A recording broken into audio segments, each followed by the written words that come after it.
Are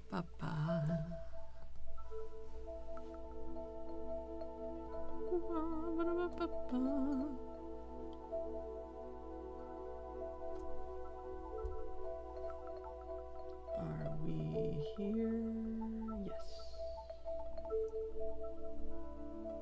Yes, we are. Is it Tuesday? Yes, it's Tuesday. What day is it? What time is it? Where am I?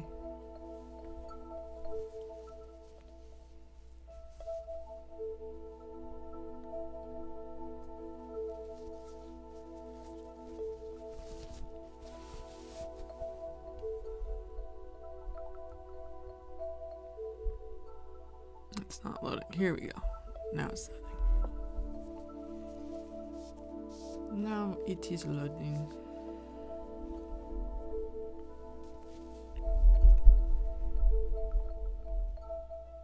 I don't remember how the heck I did this. I feel like it's been forever. I feel like it's been a hot minute.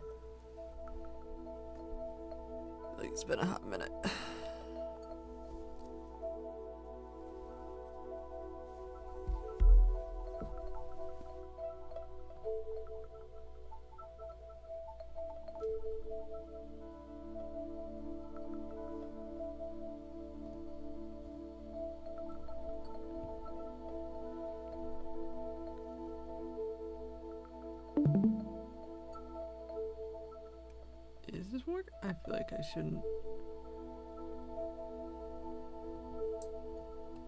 I have heard a little beep, but okay.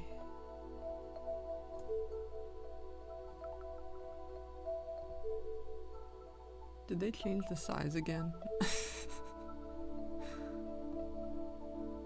Oh, no.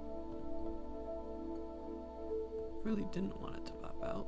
Okay, here we go. Here we go.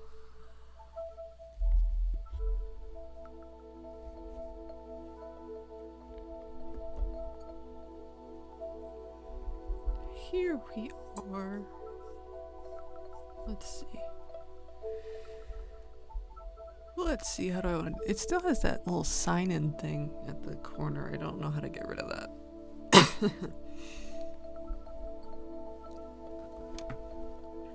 I don't know how to get rid of that. Okay, I'm just gonna vibe, I think, until people show up. So I don't get out of breath.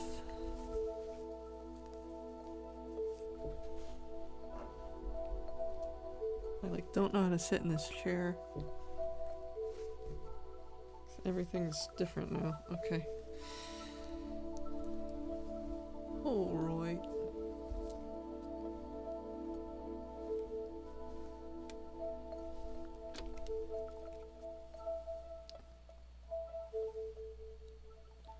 All right. I also am not allowed to shrimp. Shrimping is exclusively not allowed. Alright, I feel like it's gonna take a hot minute before people realize I'm here.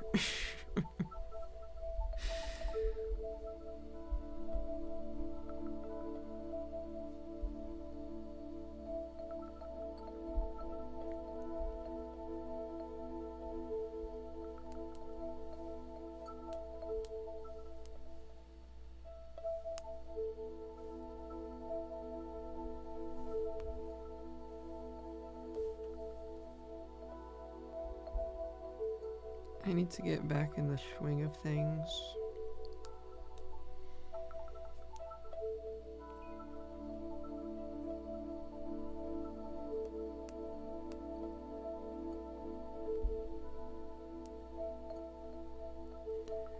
I need to get back in the swing of things.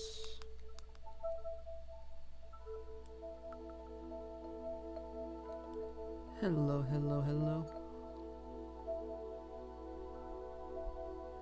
Hello, hello, hello.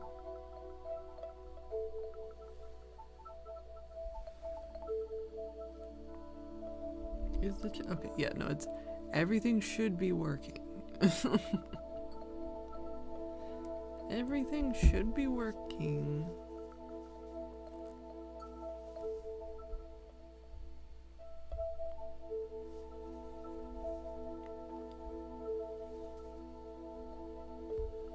'Cause I've been working on these 2 episodes for like such a long time. I've reached that threshold where I just want to be done, and I realize how much I have left to do. Because I was really like, oh man, I really need to finish 14 because that's coming up. I really need to finish 15. Look at this shit. I have so much I need to do with 15 because I was like, well, I want to work on 15, so it's fine. It's not going to be a big deal because I still have to do so much with 14. I should prioritize that, but really I should be prioritizing both at this point. Because I feel like I just still have so much to do. But at the same time, I feel like I've been doing a lot of difficult panels and difficult poses and difficult things first. So I have a lot of like close-up face shots I feel like I can work on. But 15 is tough because it's just a lot of group.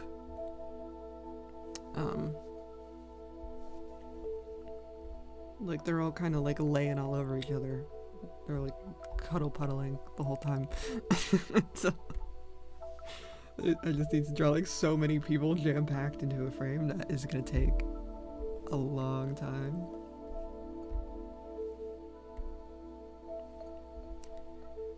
It's gonna take a long time. I enjoy them. I enjoy my silly billies, but it's gonna take me a hot minute.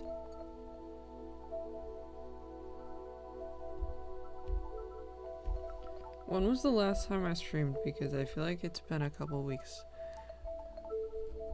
Because I didn't stream last week. Did I stream the week before?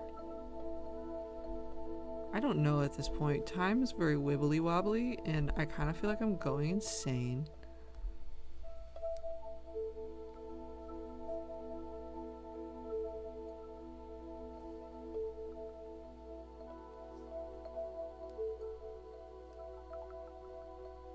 Kind of feel like I'm going a little nuts.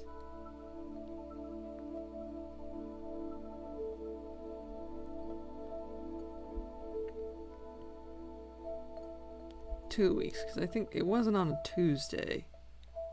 Going up on a Tuesday. So that's what messed me up.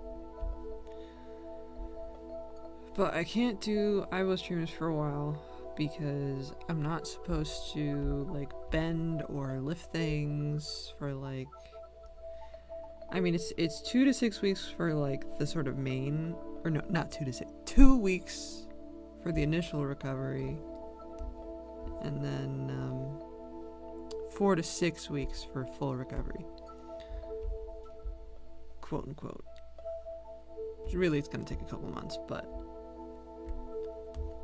we'll see how I'm doing in 4 to 6 weeks.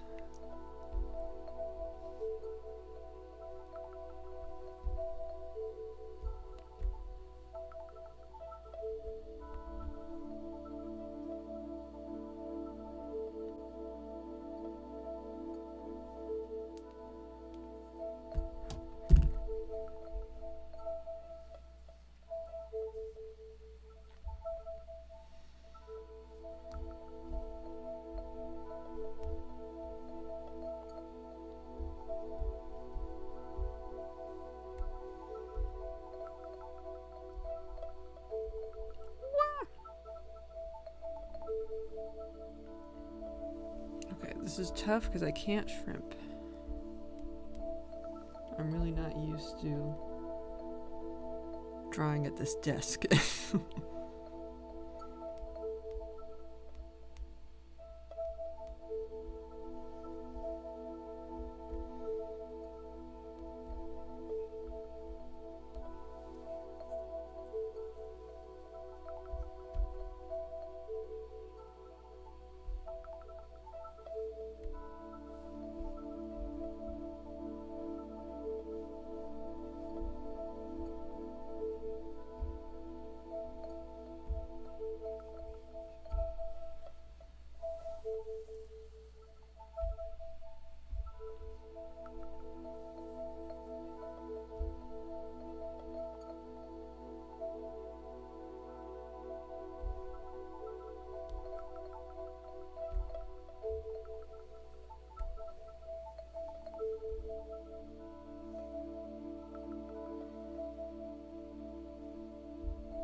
Hello, hello. Oh no, not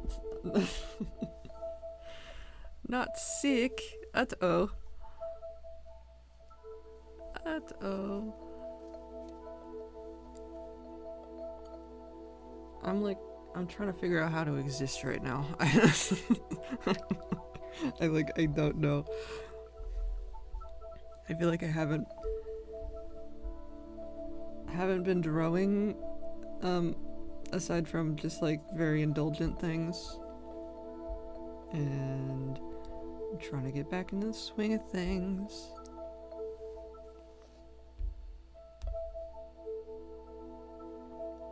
Trying to remember how to make comics. Yeah, my coworker came to sick on Sunday and now I'm suffering. Oh no. Ah.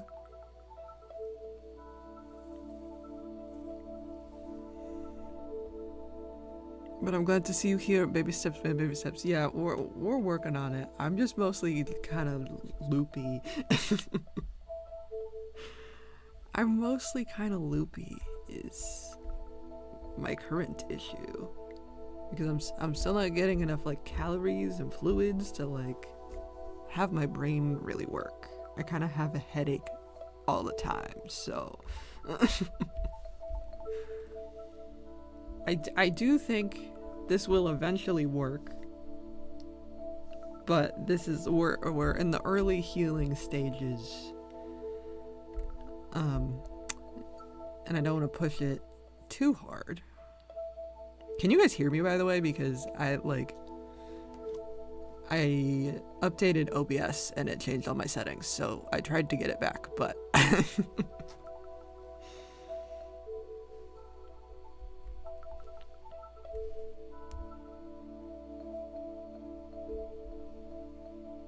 like having to pay attention to two things at once, also having to to draw. This is me right now. Just head empty. Lights are on, nobody's home.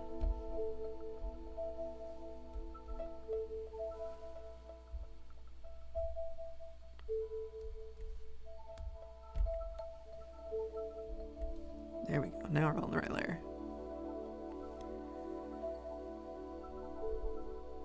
And that's understandable. You were / are starving and all that. Little loopy is understandable. We can just be headache buddies together.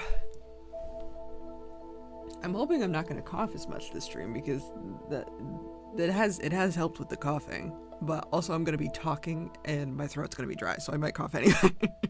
I might cough anyway. It's just not going to be for the same thing. Yes, I can actually hear you better than normal. Interesting. I don't know what happened.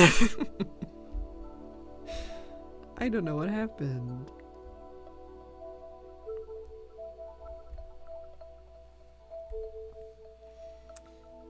But it's all been a learning experience. And I'm still getting used to everything. And I have no advice from professionals.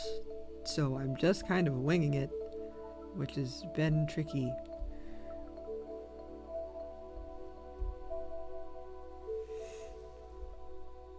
I'm coughing my ass off too. Same shit, different problem. Well, oh no. Well, yeah, you're sick, so that'll do it. That'll do it.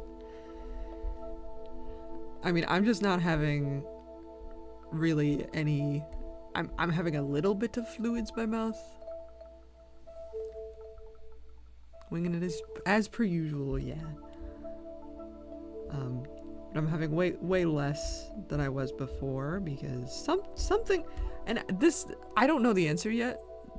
Eventually, when I get the operative report, if they don't lie in the operative report, eventually I will get that and then figure out if they actually did the procedure as I requested and as we agreed to, which was up my throat instead of out the stomach directly, instead of ripping it out. Obviously, once you're unconscious, you don't really know, because my stomach is like almost totally paralyzed, and like the same way that it was when they did the initial procedure, so I'm kind of concerned that they just ripped it out again. But this will give me the answer because it's possible they didn't, because my mouth was bloody for a couple days, so maybe they did do it the right way. But either way, that will give me the answer of what is causing that paralysis. Because like, if they took it out my mouth and my stomach was paralyzed anyway, then it wouldn't have mattered what choice I made to begin with, and that kind of makes me feel better. But at the same time, I don't know why it would be paralyzed if they didn't like apply that force to it. It could just like, I don't know. We're gonna have to see. Can't trust them to do nothing. Let's hope they followed what they were supposed to. Lol. I hope. Who knows though, because they gave me a different tube. I was rambling about this on Blue Sky. But you guys know how I was talking about how I was waiting for months for this procedure because I wanted to get the sturdier tube. And basically I thought there were two options. I thought there was the sturdy tube and then the Limptic one. But they gave me like an in-between basically, where the G tube is basically what I had before, but it's a different brand. But the J tube is just like a NJ, like the one that you would put down your nose, but they put it in the tube. So that one can come out at any point. The G tube is secure. That one's not going anywhere. The J tube I could pretty easily yank on and then it comes out. So I don't know how frequently I'm gonna need to replace that, because the goal was to have one solid piece and then I wouldn't need to replace it for years. I will need to replace the J sooner than years, but I have no idea what that time frame is at this point. I'm also really trying to stifle. I'm really trying to stifle a cough because I don't want to cough out of place because it's still healing. Why are you blue?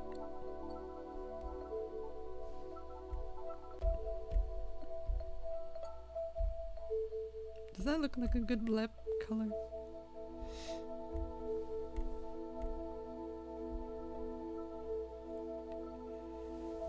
I read all the dambles. That sounds kind of unsafe. Lol. Yeah, I have to be very careful with it, and I have to. I'm still trying to figure out how to really properly secure it, because I'm just not used to it. Because it's so long. It like, if I just let it dangle, it goes like below my knee, because it's so long.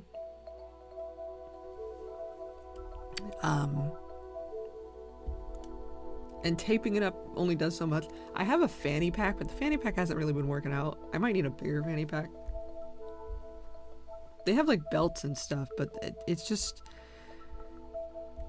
I have the executive functioning of like a dry sponge, and I can't be adding all these extra things to do when I'm just trying to like go to the bathroom or just like go from sitting to standing up. Like all these things. This is when it would get yanked, is like when you're sort of automatically doing things and not really thinking about stuff. So I need to place it in a way where it won't get tugged on if I'm standing up or like going from sitting to laying down, or like, you know, switching positions.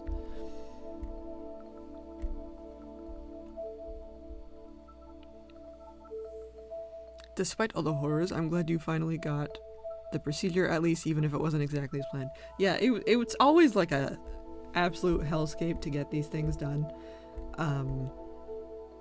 But it is done now. So I'm hoping this is just, it's gonna take some recovery time, but that it will, and it should fix my problem, because it did make a huge difference in the coughing. The only reason I'm coughing now is because my throat is dry. But it's not like a reflux cough. But my stomach is just like so full of it. It's like a soda can. It's actually crazy. because I got my drainage bags. And now that I got those, I can hook those up and just like, it's like opening a soda can. It's like fizz. I don't, for whatever reason, my stomach is so pressurized. And part of that is just because it's empty now. That's gonna make it worse. But that does, now that I have those bags, that helps a lot. All these little things help a lot, so that's all good, you know. That's good news. Maybe this is the start of better times. I hope so. I certainly hope so.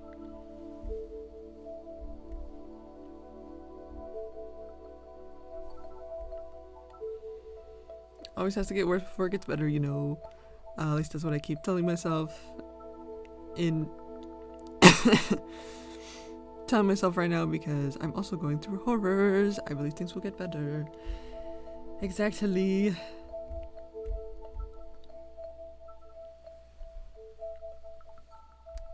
Well, it's funny because like I feel like, at least with me, when I reach a point where once I get to a level of stress where, like, when I'm going through procedures and there's just like a billion things going on, like, I'm so stressed that the stress goes away, because I'm like, yeah, my brain, it's like an emergency off switch happens.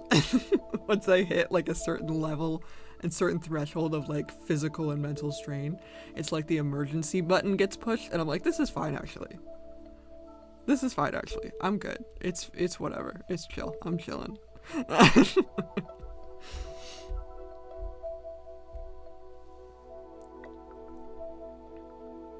Yes, little brain just has to shut down. Yeah, exactly.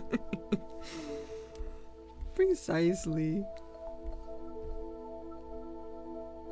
So like, I'm chilling.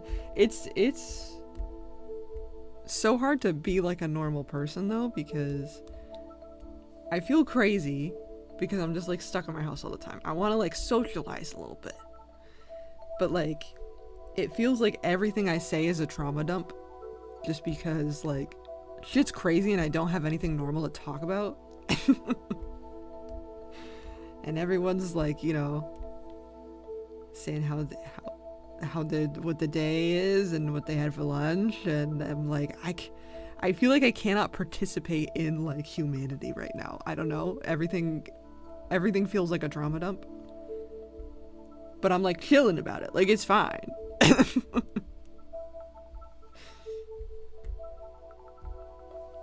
But it's just like hard. It's hard. It's hard to communicate.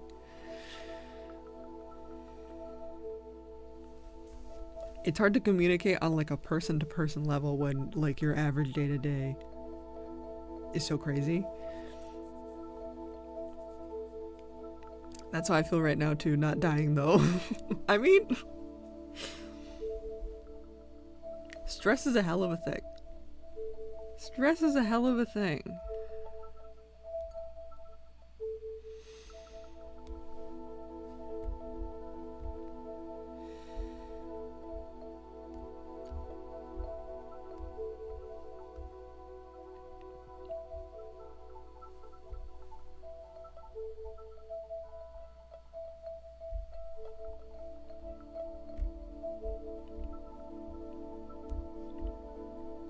I messed myself up because I had a lemonade yesterday, and I'm not supposed to do that. But I was just so distraught that I couldn't have a lemonade, that I was like, fuck it, we ball. I have like 3 sips of lemonade, and that made things upset. That made body not happy.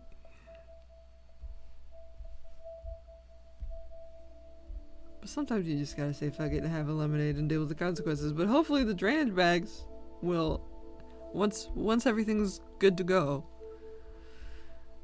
I should theoretically be able to go out and like have a little drink and just like drain it back out and not have to deal with the consequences for days, and that would be delightful.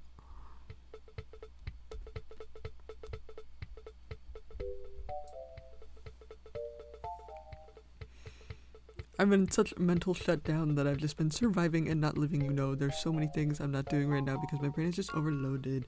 Yeah, that is the burnout, I think. The autism does the emergency pull and it says, okay, we can't do nothing. We can't do nothing.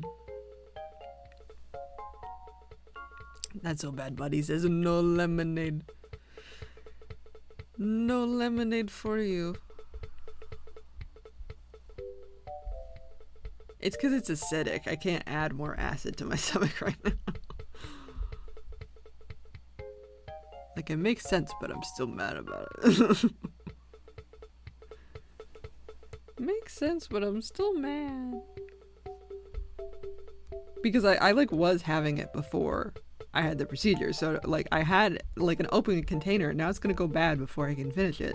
Because I don't think it's gonna heal in time, but I'm like, my lemonade. No, I opened it already. Please let me keep it. But I think it's gonna be a while before I can. I got all my nice fancy drinks because I was having fancy drinks. Just like a tiny bit of time, but now I can't. Now I can't have nothing. Can't have nothing. Yeah, the autism is autisming. Big mood. YouTube said something in there was a bad word, but literally nothing was. My lemonade, no.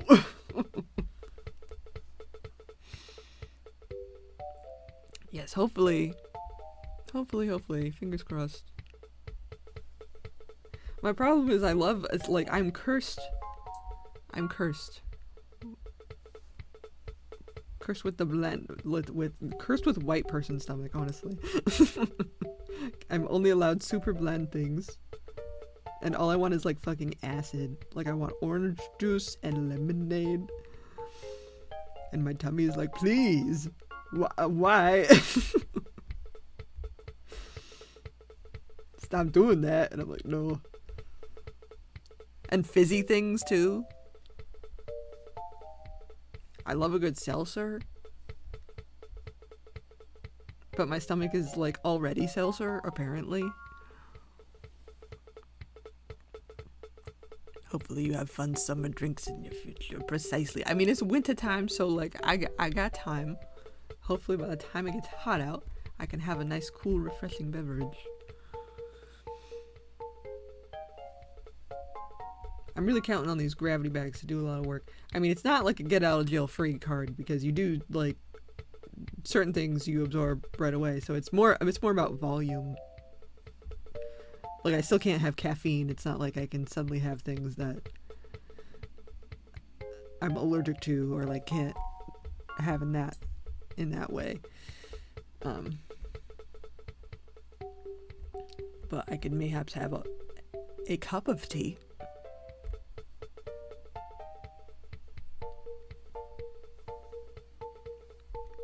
Work has been actually incredibly hostile. Oh no. So I'm looking to leave, lol. I have an interview tomorrow actually, but now my coworker got me sick, so I didn't care if I'll be able to go. But I'm hoping a few months from now, most of the horrors will be behind us. Yes, we just unfortunately have to get through the hard parts, and the hard parts seem to be lasting a long time. But hopefully, fingers crossed. Is the job you are interviewing for, is it like the same sort of category of like shelter, or is it like totally different?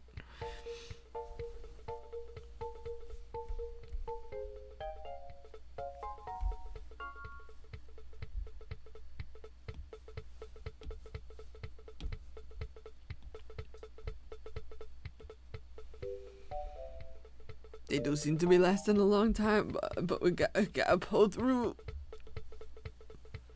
Gotta pull through the horrors.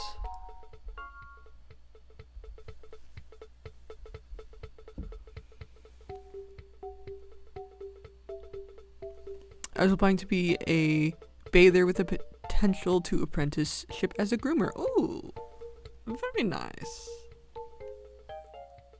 I mean, I imagine anything Working with animals is always chaotic, but that seems like groomer seems less chaotic than shelter, because shelter seems like there's a lot of drama.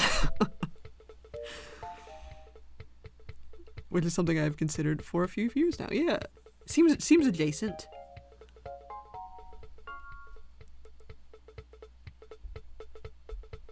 Seems adjacent. I was actually looking into it before I got my current job, but I didn't know if I would be able to stand for that long. Yeah, I mean, if you could get someplace that's more accommodating, then maybe they would let you have a stool. This all depends, though, on the place. But now they're making me stand all day, every day, and my current job's what's the difference. Yeah.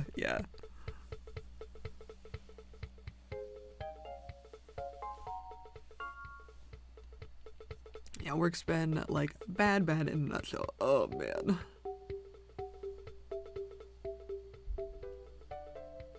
Oh, man. I will try to tell this as short as possible. Tell us the tea. Tell us the tea.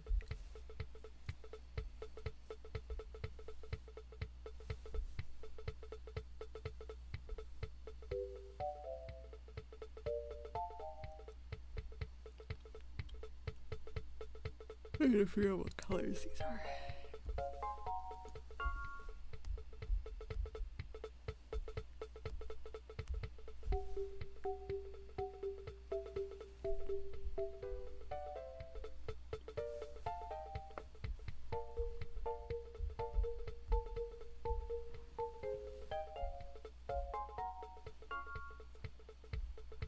Because do I not have them? They might just be untitled.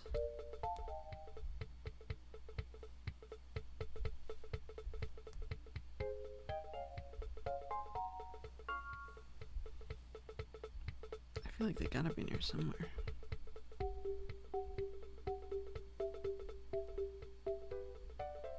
I need to clear up my color palettes.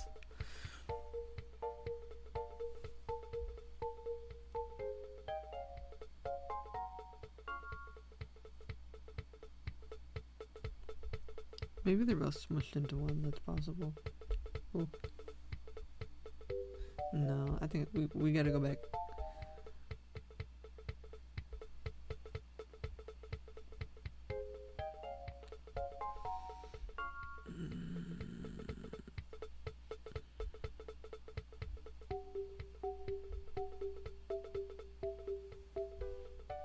Oh, this is also blue.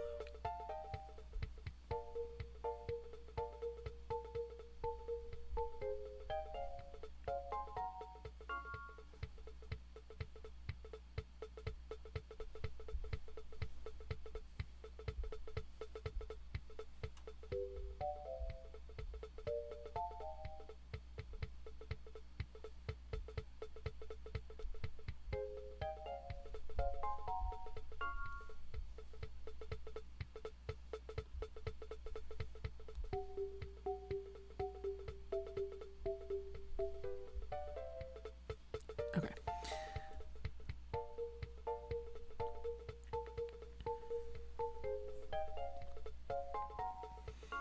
We have meetings every Friday for no reason, lol. But about a month ago, we had a meeting where our upper manager did nothing but tear into me for working too much, but also not enough. What the hell? Mind you, she doesn't work with us, lol. She never sees what we do on a day-to-day basis. My daily team consists of A, our manager, and the girl I started with, Z, another guy who started shortly after me, and M, who has been here for around 6 months, but she's awesome, lol. Or our whole team gets along great. We love each other, would go to bat for each other, etc. lol. This upper manager, K, works over us at our clinic, lol. Also, mind you, she messes up big time, like once a week. But anyway, was tearing into me for doing too much, but also not enough. Crazy shit. My entire team told me they didn't know why she did that, and that they love me. I mean, at least you have people on your back, but what the fuck? Excuse the audacity. The audacity to pick on you specifically.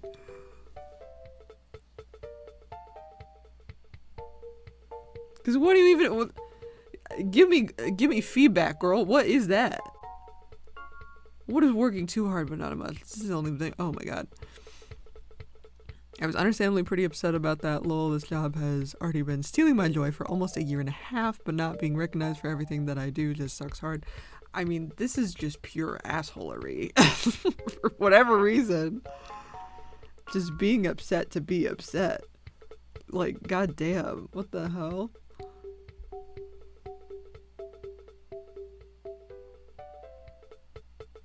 Listen, I have no other context, but this feels ableist to me. I don't know why. Just based on other things I feel like you have said. This feels...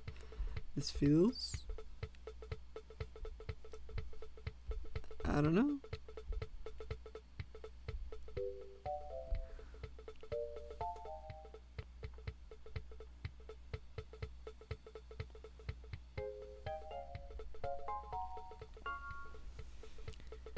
We had that big winter storm come in about 3 weeks ago,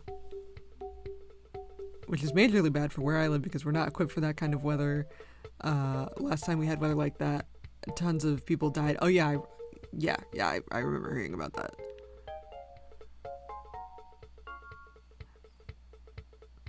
Yeah, because we had like a couple of feet of snow, but also we have snowplows, so like, it's fine. But you guys get like an inch and it's a problem because there's just nothing, there's no systems in place.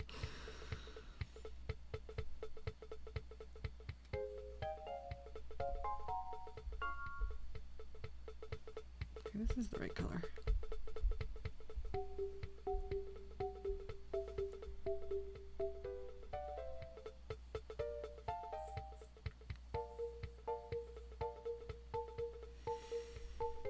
The K lady just likes to boss people around. Also, quick interjection. Our boss is also a horrific person, lol. Her name is actually Karen, no joke. She's an actual narcissist, and I don't say that lightly or whatever. I think she needs genuine help.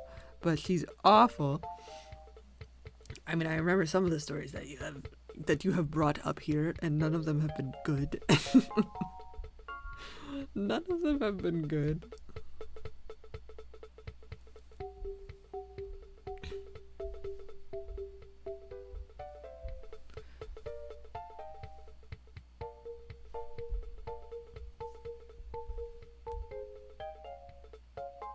I gotta mess with these colors because these are not gonna look good.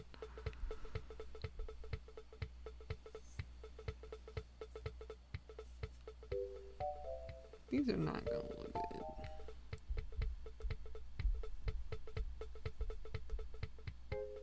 This is fine. Can I get away with this? Maybe I can get away with this.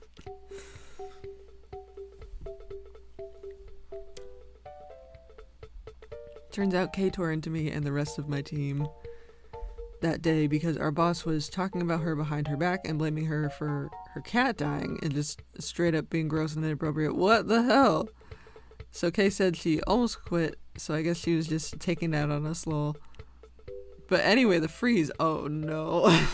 This seems like going from drama to emergency. Uh-oh.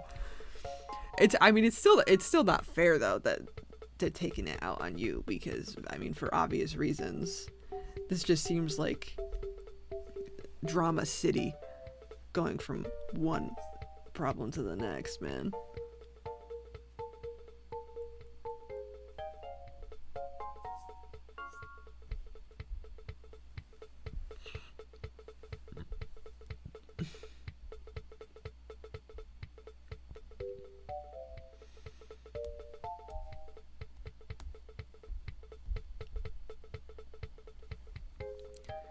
So we closed because it's unsafe to drive. We've been told that if we're off, so none of us worked. Well, that's kind of a lie. We did all work, but little things here and there. I don't like where this is going. I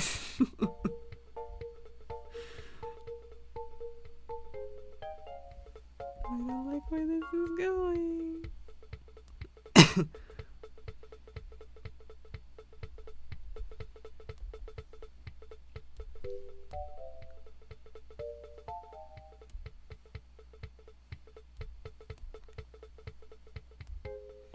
My poor manager A had to deal with the situation with a dog that I won't go into, but it wasn't her fault. She came to our boss for help, who only blamed her for it, so A handled everything herself, including driving in the ice and snow. Uh-oh. Uh-oh.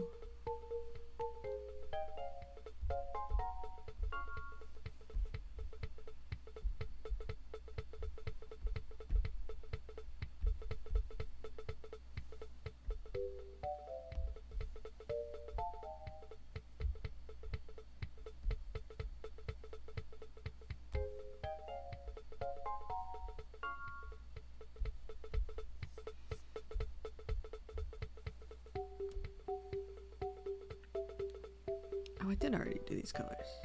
What color did I make this?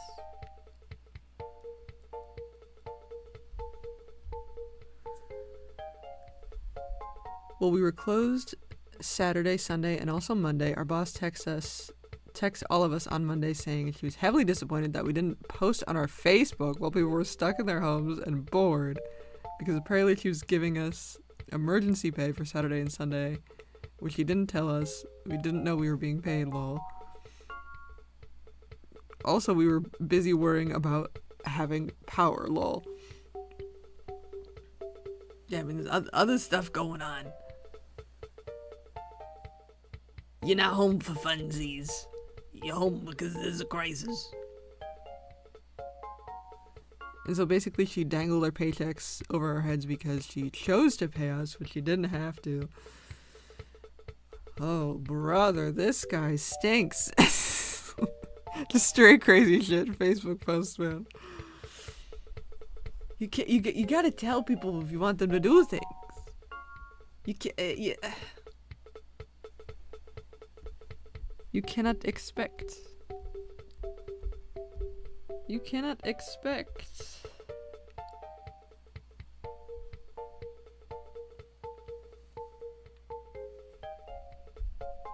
Good grief.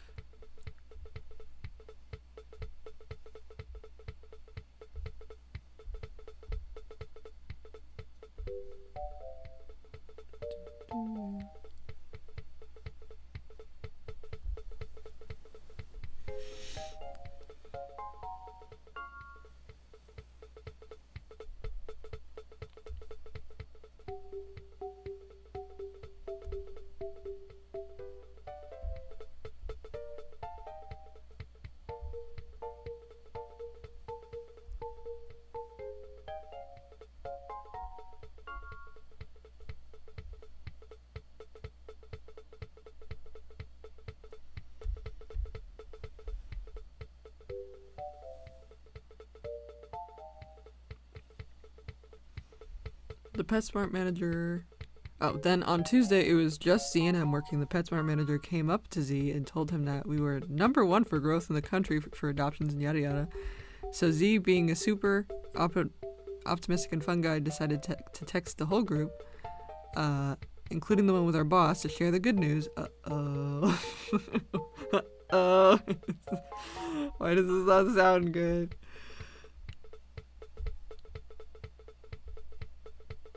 I mean, y'all obviously working hard.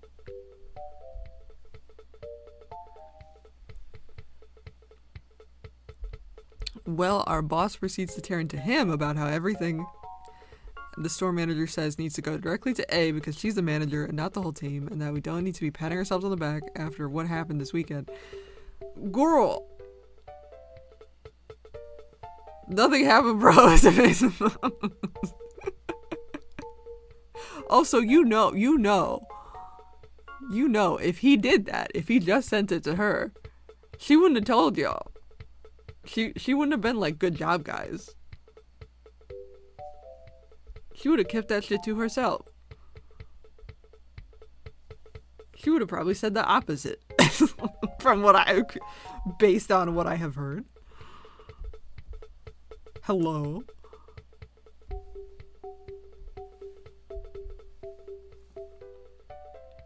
Anyway, it was incredibly rude and batshit crazy. Well, it sounds batshit crazy. It sounds like she just like hates y'all. I just like, cause something going on.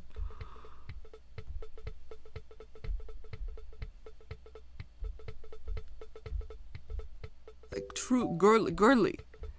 Girly, it is not that serious. It is never that serious. The Facebook post is not that serious. There was other shit happening. It's not that serious. Please.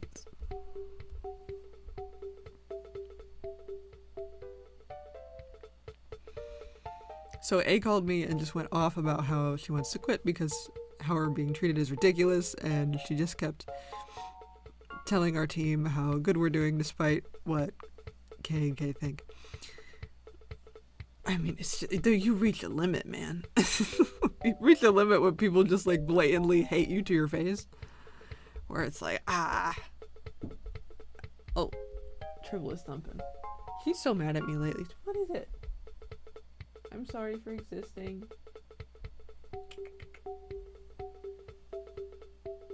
I don't know why she's so mad.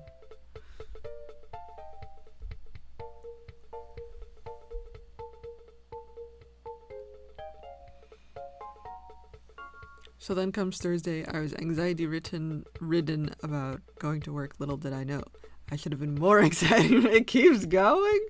Oh no. What the hell?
I can even remember everything that happened, so there's no way I can even begin to share it all, but basically our entire team, including me, wanted to quit because we kept getting crazily chewed out over minor things.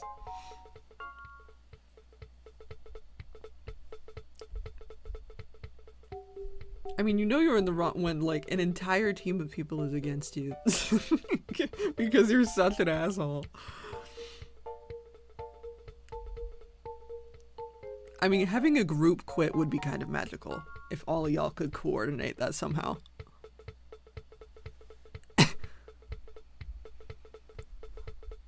Em abruptly up and quit Sunday morning. I can't blame her at all, but it caused more issues because Sundays are busy. And it was just going to be A and I, so Kay decided to come help. Oh no. Ah! Y'all all gotta quit, I think. I think you gotta just leave them to yell at each other. Oh man.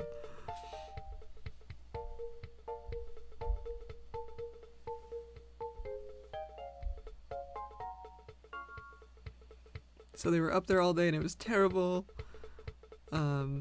They've been up there daily since last Thursday. 2 weeks of this shit. Oh man.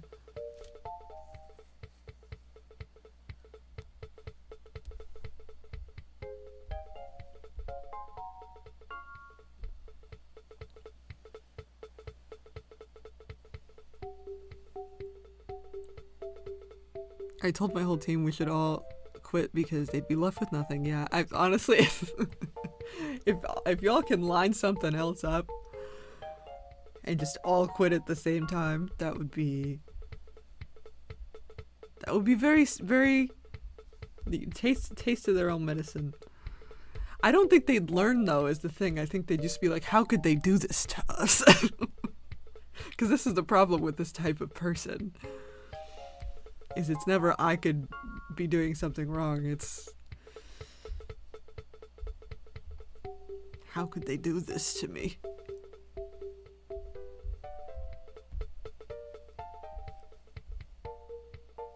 It would still be very satisfying though. They don't deserve y'all.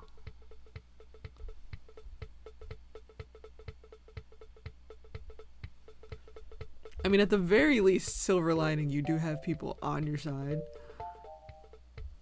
But, like, on your side in the trenches is...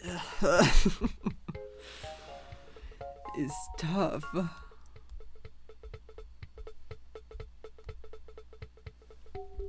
Does this just fully... Oh, I'm on the wrong... Oh, no, have I been doing this whole thing on the wrong layer? No. Okay, good. Why did it switch me to that layer? Damn! Anyway, during it all, Kay apparently said something so awful about me that A wouldn't repeat it to me. Me and A got written up for something that wasn't our fault. We were told by our boss that she could just fire us and replace the whole team. That's leaving out so many insane things. I have literally been unable to sleep, nauseated in the mornings before work because I'm scared of going. I'm constantly shaking. It's awful. That's the kind of shit that really like just destroys your like body and your mind. But obviously, jumping ship is easier said than done, and also it's hard to get a fucking job, man.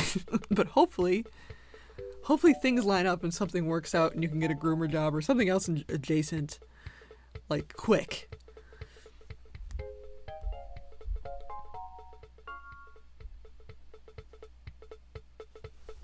Because that kind of shit eats your body and your soul, man.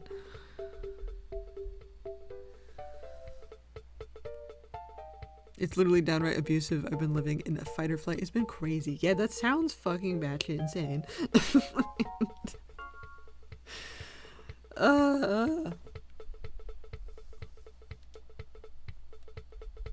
How does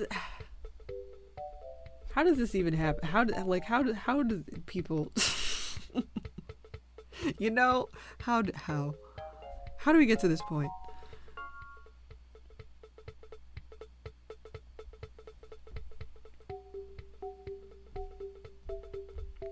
Or people are just like this.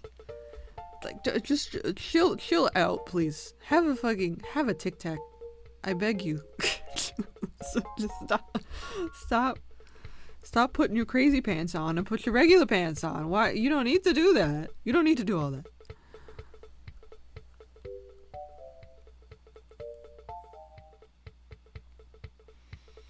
She hired 3 new people this week and was definitely set on replacing me, so I updated my resume and I reached out to some grooming places. I set up that interview and I was so excited, scared but excited. And now A got me sick with the plague just before my interview, and our boss, I think, realized she was being batshit and has put on her nice pants, but you can't trust the nice pants because you can't... Not when it's been going on. Not when it's been going on.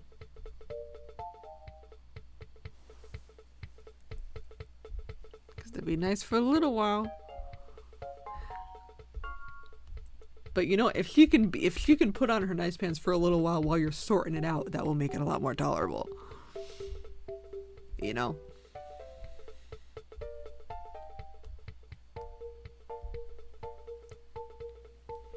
And so she was texting me personally today about how I'm a valuable part of the team. And she has no plans to replace me, etc. Being fair and like a normal human being, LMAO. I don't trust it. It's sus. It's suspicious. Oh, this looks so green. It's green.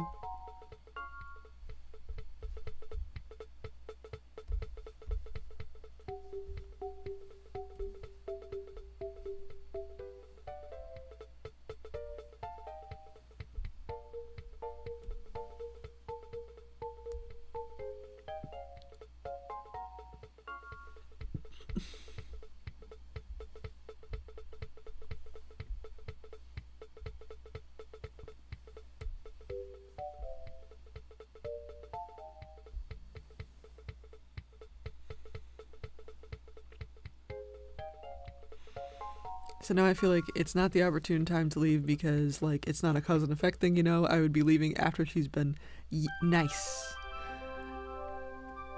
I don't trust it, lol. I know she hasn't actually changed. I've hated this slimy bitch since the day I met her before. I knew she was my boss, but I'm just a soft and sensitive soul. So my brain, is like, but she's nice and fair now. You can't just leave. You get what it is you gotta leave before the switch turns again. Because right now the switch is on nice. But you know that's not gonna last. You know it's not gonna last when it's a pattern of behavior. When it's a reoccurring pattern of behavior, you can't hang out. But it makes it harder mentally for sure.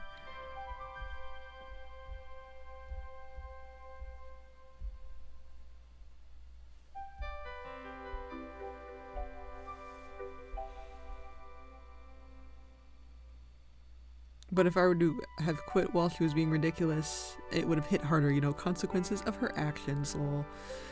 My brain knows this, but my heart does not. It says there is good in all people, lol. I mean, even if that's true, you still don't gotta put up with bullshit. Do no harm, but take no shit. Do no harm, but take no shit.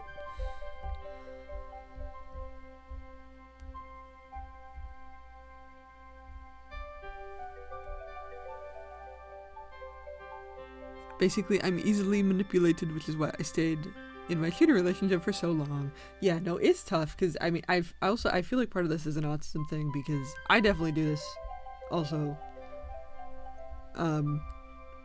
You want to see you want to see the best in people, but it's, unfortunately, that's like a negative trait, which really sucks. Because it makes it easier to get taken advantage of, but, like, also, why is that negative?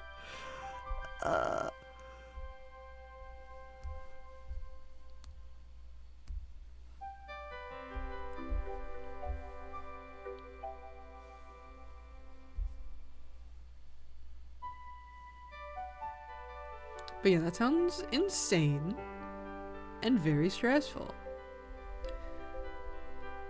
And also the new people she hired just don't have it, lol. Nothing against them, but they just aren't cut out for it. One of them already quit, oh my god. But Karen had her nice pants on, so she was being gentle with her. Oh man.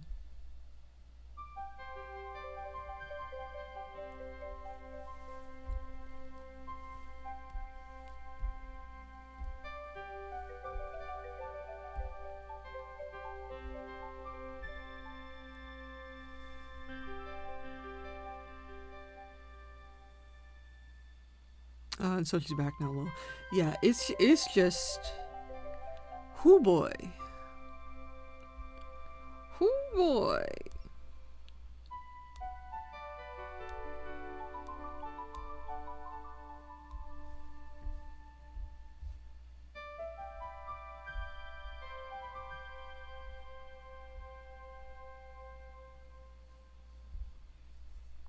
But it's just been so much. This interview was my saving grace, and now it got me sick. I'm hoping I feel okay enough tomorrow to tough it up, but bleh. I drink a lot of water. Get sleep tonight. But,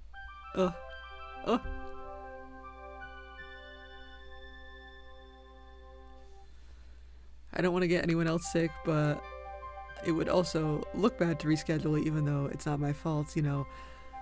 You know how it is, lol. I do. I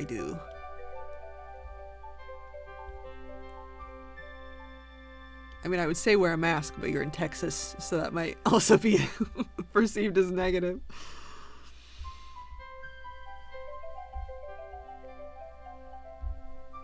Which makes it tough, because all this stuff is political, and it's like, no, I'm just sick. I'm just sick, and I would like to not get you sick, and there is science behind this, but, but, Texas.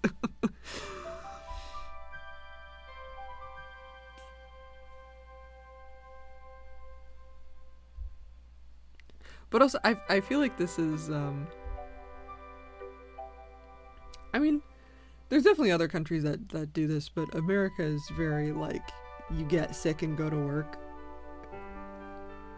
anyway, which is, like, really annoying, because we really should just stay home. But it's like a cultural thing. Yeah, I think the business owner is an Orange supporter. No! Because I thought about wearing one but changed my mind. There's queer people that work there, though. Apparently a big old butch lesbian. Well, I mean, that's a positive. That's always a positive. Always good to have a big old butch lesbian working with you.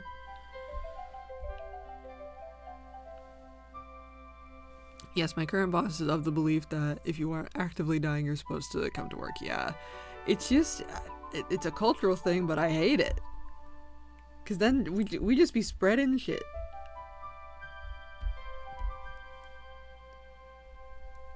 Because at least in places where, like, they wear masks, it makes a little more sense. Like, if you have a cold, you can come to work but wear a mask. Like, that makes more sense. But we're not doing that. We're just, like, sneezing all over each other.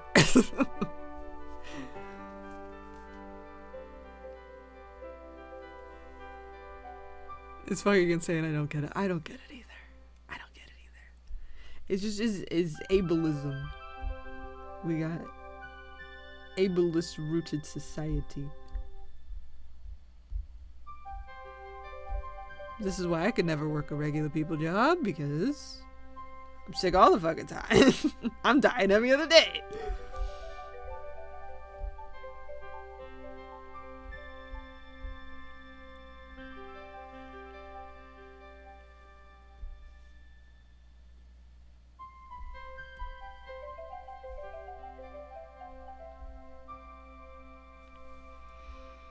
Yeah, I hate it here. So I've been going through it, and sometimes I just feel like I can't have good things. It is just gotta roll with the punches, but sometimes those punches be hard. You be bleeding, but you still gotta roll with them. You gotta lean with a rock with them. It's tough, man.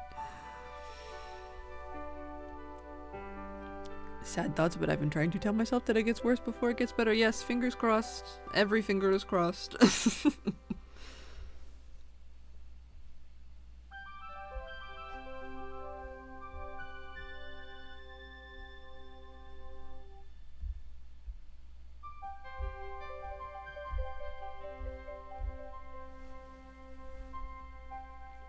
punches be so hard, man. They be hard punches. Can you soften your punches? Please. God damn.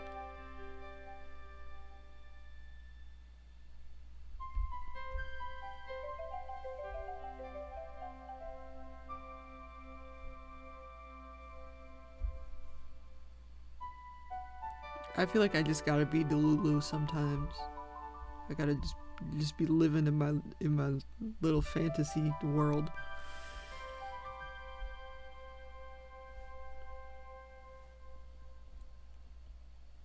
Because lately I feel more and more like I'm living in a simulation, and it's not good for me. I need to just not. I need to, like, talk to a cashier. I need to, like, go to a coffee shop and talk to a cashier, man. I need to place an order. And we go, hello, how are you? And I go, fine, thank you. And then I get a little drink. And then I pay money, and then I sit down, and then there's other people on their little lappy tops, and they're just, like, existing and being normal. And I need that. I need people to be normal.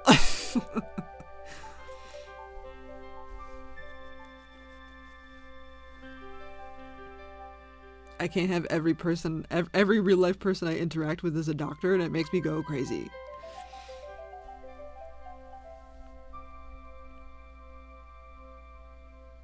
So I'm just hoping we have more silly guy time in a few months, and the horrors will subside for us both. Yes. Normally I'm pretty good about kind of distancing myself from the work horrors, but this has been bad. Yeah, well, it gets to a point where it's like all consuming. Yeah, I feel like a part of the world. I like being in my house, but it's different when you're forcefully isolated, you know. Yeah, I mean, I'm definitely a homebody person, but it's also like I can't like go outside and see the sun. I would like to just like go for a walk to the park. I would like to just I need to get my mail, but it's too icy. Everything's a sheet of ice. I'm really not even going down the stairs right now. I gave someone the key so they can come upstairs and help me with because I'm not supposed to lift stuff, so I need help with like Strudel's litter box.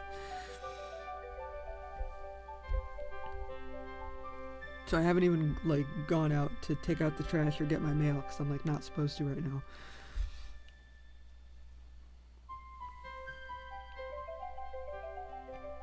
Because I haven't even really been able to make your streams lately. I'm just so worn down. Yeah, no, totally understandable.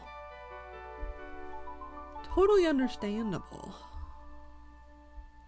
I mean, I honestly haven't been here very much.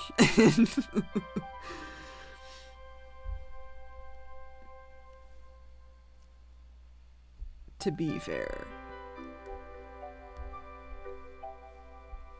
I mean, I'm debating if I want to do like more frequent, like shorter streams when I don't feel great, to just kind of pop on for an hour or something and say hi. I want to figure out Twitch because I would like to play my own music, because that makes a huge difference in how long I'm able to hang out. Because Twitch is a thing, YouTube doesn't do this, but Twitch is a thing where you can like have a separate track for music that gets like deleted when it posts as a VOD, so you don't have to worry about copyright shit. Because YouTube is such an ass about copyright shit.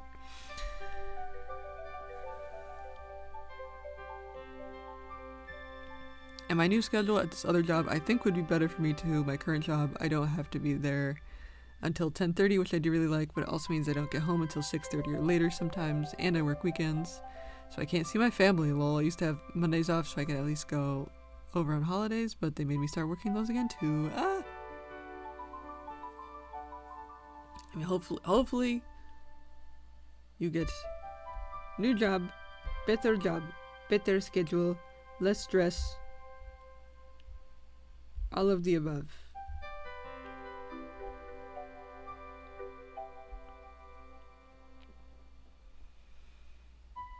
So even though I would have to wake up earlier at this new job, I would come home at like 4-ish and have weekends off. So I think it would give me more me time, you know? Yeah. Precisely. That makes sense. That makes a sense.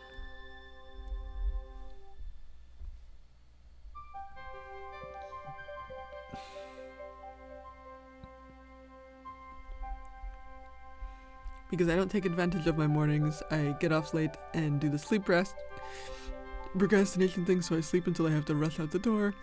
This way I'd have my afternoon. I just want to draw again, yeah.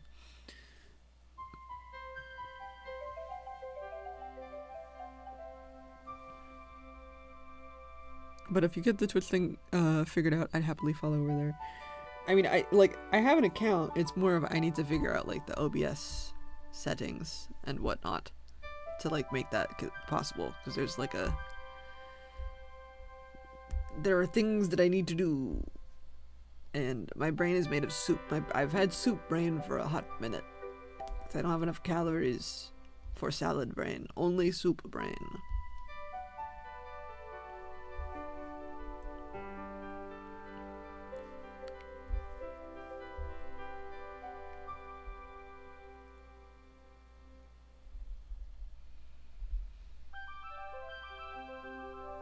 I feel like I haven't coughed that much this time, though. I feel like the last couple streams I was really coughing. I feel like I'm not coughing a ton. Every once in a while. But not as much. Soup brain is very valid and understandable. Well, I'm sure you know. I'm sure you have soup brain from all of the stress.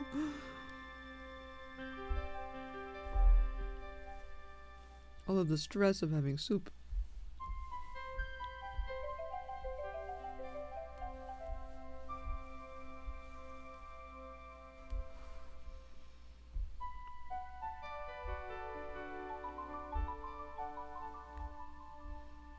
I mean, I feel like I'm just like fully brain rotted, and I need to get the creative juices going. I need to get everything working. I need to get the cobwebs out.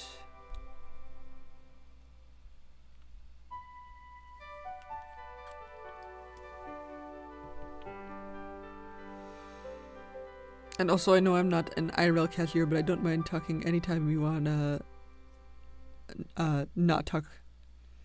Oh my god, I can't read. Anytime you wanna not talk about medical shit with people, or if you want to vent about that too, I mind. I'm not physical because I'm stuck in Texas, but I don't mind yapping about boy or whatever. I mean, this is why I show up here. What I like about stream is like I get to speak, because I feel like I'm the worst at text. And I feel like everyone who knows me will vouch this, that I'm a terrible texter. And I like having voice.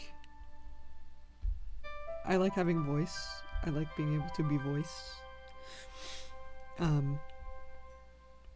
But this is something I feel like I need to work on, because I'm so terrible at reading tone and like doing tone over text that I feel like I perpetually ruin the vibe, where like everyone's chilling in like a group chat and then I show up and then the vibe is ruined because I misinterpreted everything.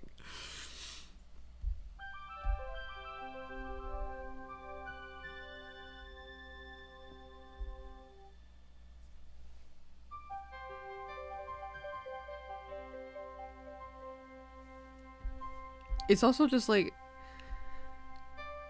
I would like to be able to go to the flea market again, and like the tiny little comic convention down the street, and just like talk comics with people, and like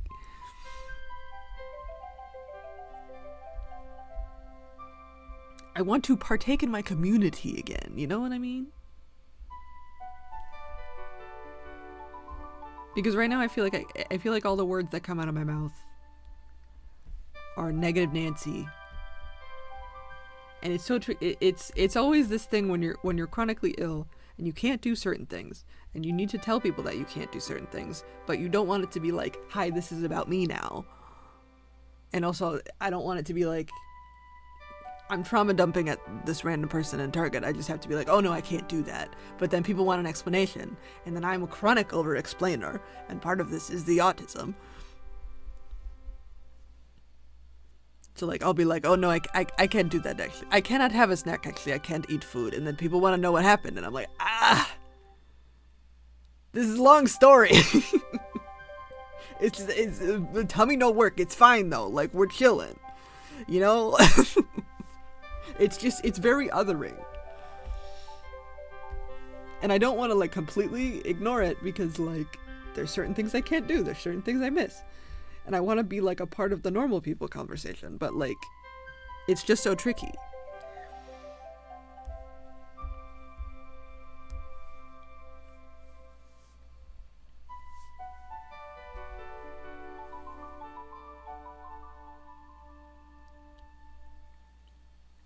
It's fine. A is also a horrific texter. Not just you, lol. TBH, I feel like a lot of people don't text well. Text is hard to read, so no shame in it, man. I'm currently not able to speak because I'm coughing, but I agree with the voice chat thing. A lot easier to portray what I mean. I'm also a chronic over-explainer. It's a disease. I also think a lot of people don't know like how to cope with people that aren't on their cloud 9. And I think that's a problem on the normal people TM and not the disabled person DBH.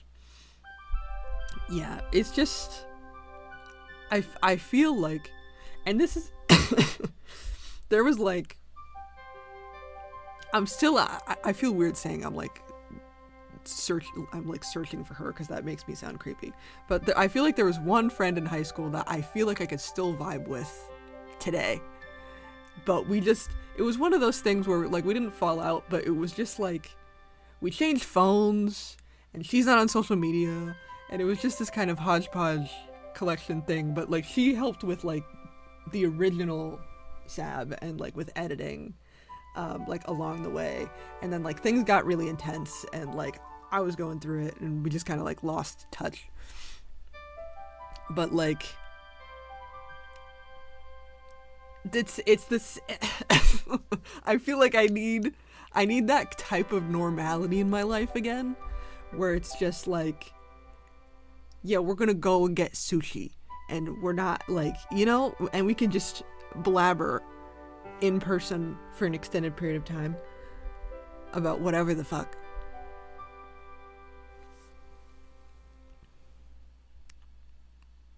Dude, no, I have the same problem. And feeling like a creep trying to hunt them down. Yeah, like I don't, because she could contact me if she really wants to, because I'm like so online, and I have all of the social media things. But also she was always a busy bee, so like, you know, I don't want to be like,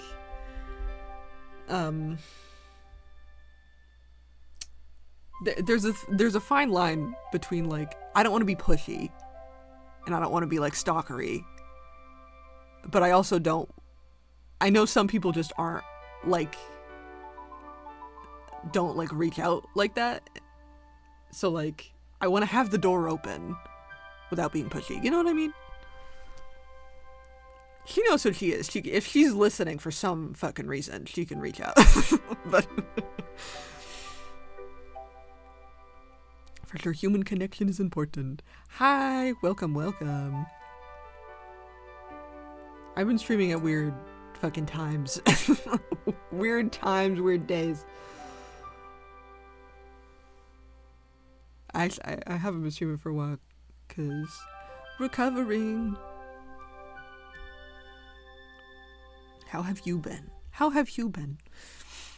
A is the first IRL friend I've had in such a long fucking time, and she's my manager, so I've been worried that quitting is gonna burn that bridge because she's not very social either.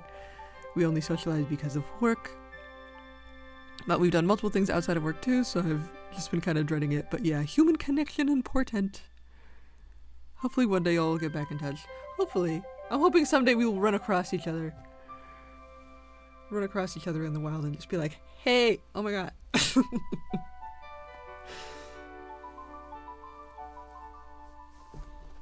Can we get sushi again? But like you get the sushi and I just sit there, but like it's fine. Like we're chilling.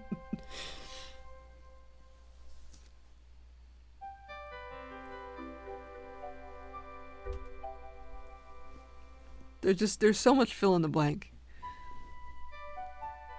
Cause it's also just like, it's so hard to meet new people when you're like this. You know what I mean? Because it's like, I'm in a compromised state and I feel like I have to kind of over explain, like, oh, I can't do this, I can't do that, I need help with this, I need help with that. Like, I mean, a big thing is I really can't meet you halfway. Like, if we're going somewhere, you gotta drive. I'm sorry. And that's already like I'm starting off asking for things, and it becomes this sort of thing when you're doing something new that it makes it challenging because I don't want to overstep.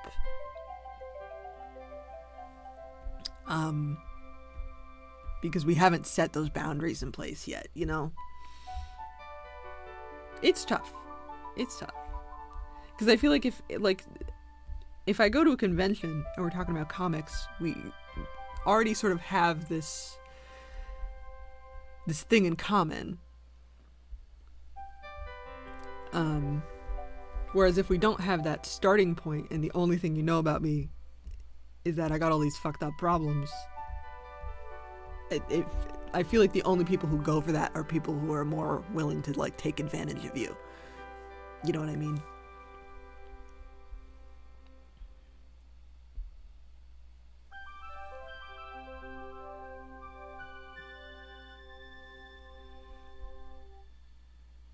Sometimes things like that happen, you never die. Oh, I hope so. I hope sometime we just run across each other in the wild. I eat my holographic sushi and reach. I feel that heavily low. Being disabled is hard. That's why I like the company of other disabled people, because at least they get it. It's just like we can't get to each other. This is always the issue, because like I feel like I know a lot of disabled people, and we're so far away, and we can't help each other because we're disabled.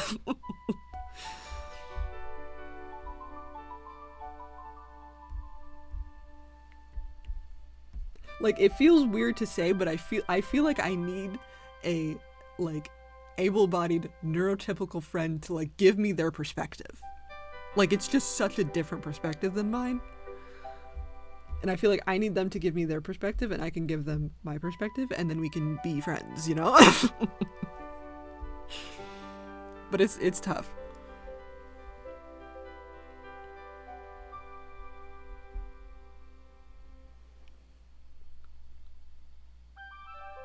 I feel like abled people, not always, but a lot, just can't be bothered and don't know how to handle that. IDK, they seem sheltered, if that makes sense. Yeah, well, it's one of those things where if you have never experienced it before, it's hard to even comprehend. And I think a lot of able-bodied people are like fearful because they don't realize that it can happen to them at any time. Because you can become disabled like today. You know what I mean? Like, you could become disabled in like an hour. Like, there's really no time allotment for how these things work.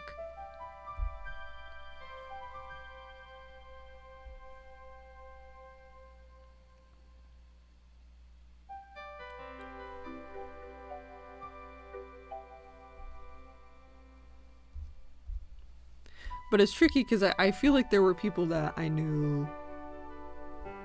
Like, I lost a lot of people purely from, like, becoming disabled. People who, like, I thought would support me and were, like, really big mad about it. And like, people do turn on you when that happens, which is really shocking. But I mean, that's just kind of how it is, which sucks. That's what I always preach. You can become disabled at any moment. Yeah. And that is scary, but like it's reality. Especially with just like the way the world is right now. A lot of people can't afford to go to the doctor. Something that, and also doctors gaslight the fuck out of you. So something that maybe was minor and treatable, you leave sitting for 3 years, and then suddenly it's not so minor and treatable. And then something like that kind of spirals. Or you just trip and fall and hit your head, man. Like,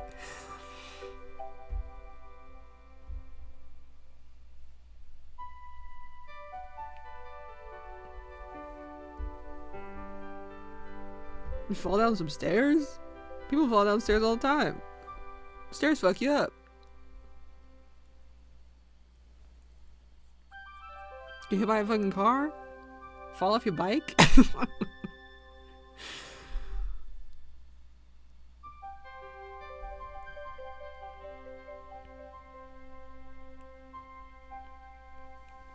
I had the same happen to my IRL friends. I lost all of them. A is my first friend since high school. Things are rough out here. But that's still nice. I mean, well, this is another thing, though, is like, work sucks, but also has this element of community where you're hanging out with people all the time. And, like, when you're disabled at home and you don't get those same connections and, like, social circles, those social circles don't form.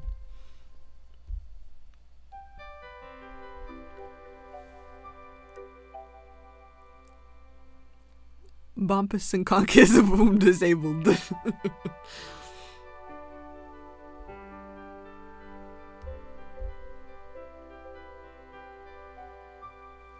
Precisely. Bingo bongo. Fuck your life.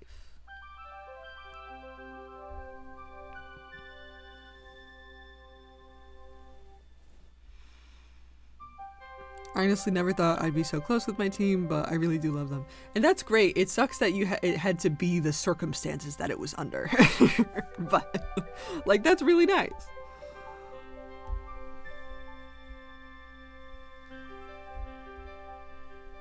Hopefully you can somewhat stay in touch,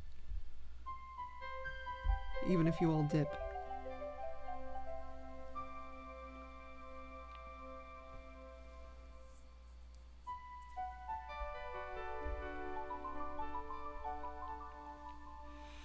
Even M, the one who quit, said it broke her heart to quit because we're like family to her. She doesn't have a good one, but she couldn't handle the treatment anymore. Yeah, and like that's understandable, but it's just one of those things.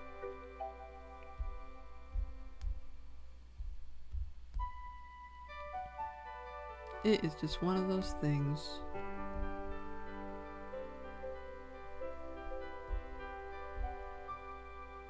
Because it makes a huge difference if you like the people who you work with. I knew that was coming. I knew that was coming.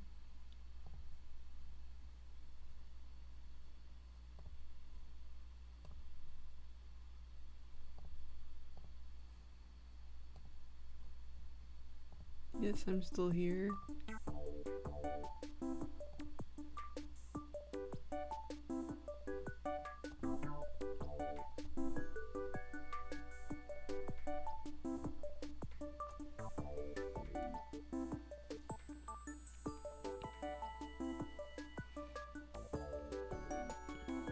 We've all complained about that, lol. We all work well together, we all care about each other, but I just can't do it anymore. I was talking with Z, he knows I have an interview tomorrow, and he's been wishing me the best and wanting me to let him know how it goes. You gotta have your trauma team. Your team in trauma. Especially when it's something like that, when people like know what you're going through on like a first-hand level and people can relate to you on that. I feel like is very important. When you're getting like shit on like that, I feel like it's important to be witnessed. You know what I mean? I'm gonna switch back to this actually.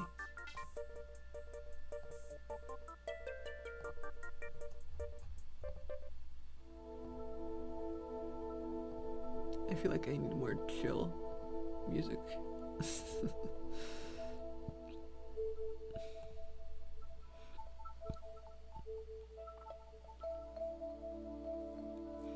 He's just this 40-year-old guy full of dad jokes whose main priority in life is just being a good dad to his kids, lol. And this job, and trying to take his time away from them, he's looking to become a history teacher, and I hope it works out for him. I mean, that sounds like a better path. Sounds like a better path. Oh, man.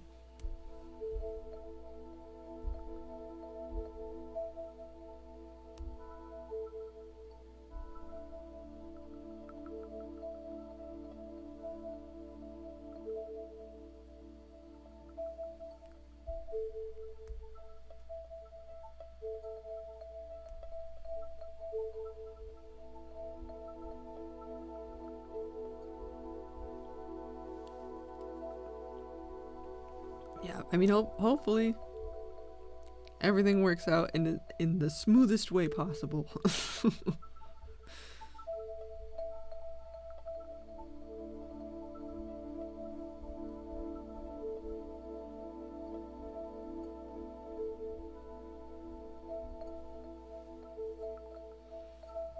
In the smoothest way possible.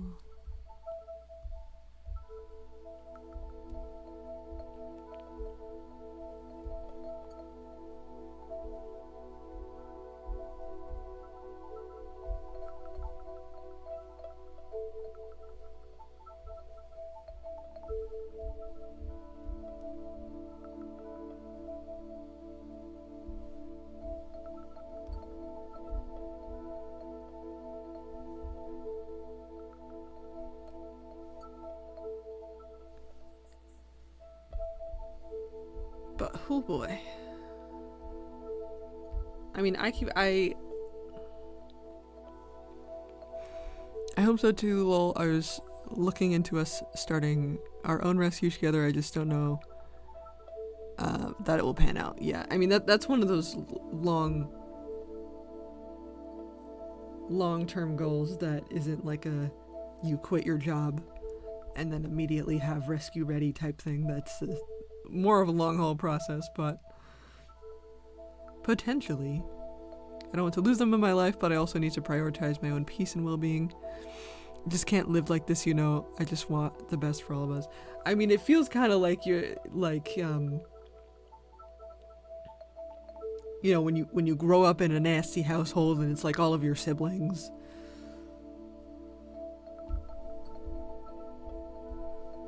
And you all kind of bond over this chaos, but like you can't stay in the chaos.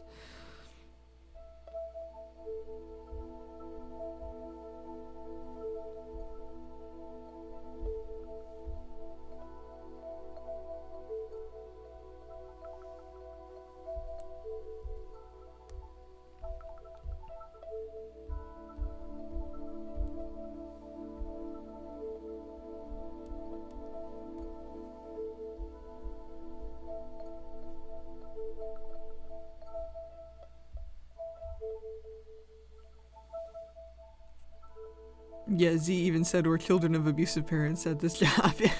I mean, it's a pretty close analogy, honestly, to what it sounds like. What it sounds like.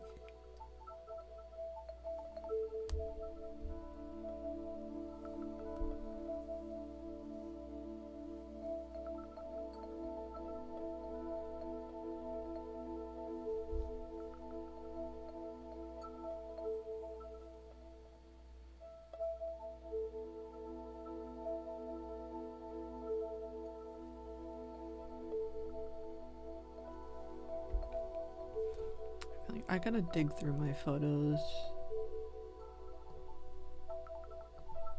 for a reference. I don't know how far back this is.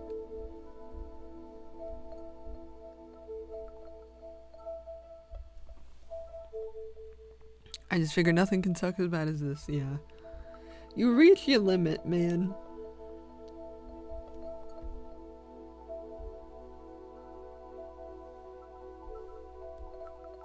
Okay, it's pretty far back. It's pretty far back. I think I can, some of these I feel like I can use the same reference twice.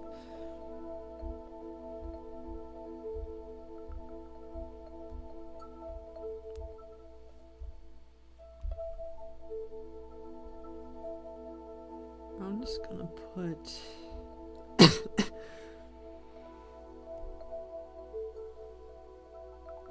I'm going to draw this big.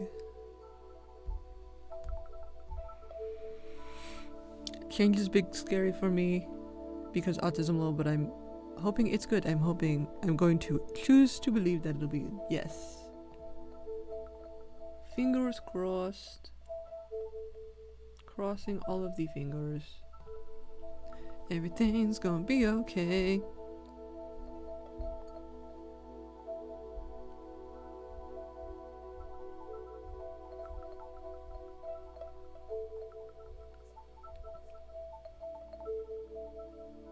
I mean, this is why I talk about I gotta be a little bit delusional, because my fear is always that I'm not gonna live long enough to finish stuff, and I feel like this isn't something I should be concerned about, but at the same time,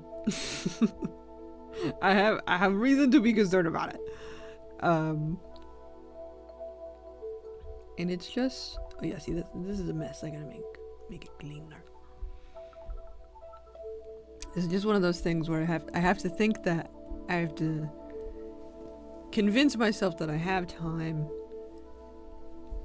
and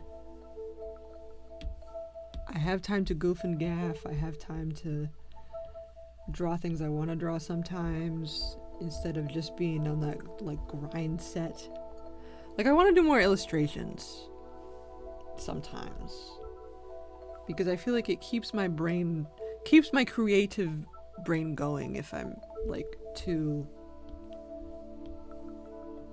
soupy to like fully do comics. I mean, I also want to, because my storyboards are generally very scribbly, I want to do more detailed storyboards. There's always time for goofing and gaffing, exactly.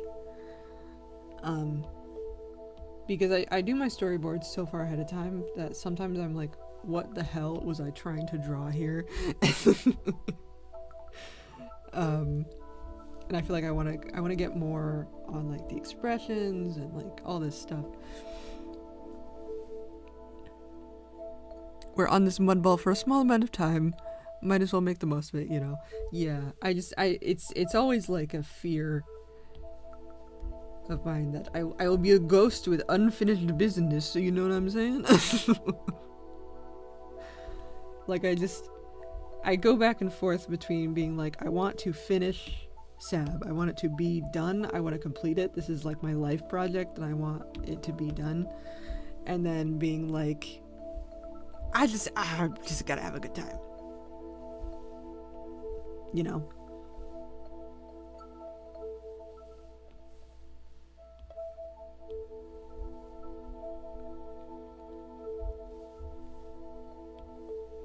And I do want to work hard, but I don't want to be stuck in grind set worlds, you know? Because sometimes I do need to push myself, and sometimes it's like, no. Like right now, I gotta sit down and I gotta draw this glass, so I don't have to draw it 100 times later. Because it is very important to me. Sab is like, it's like my soul project.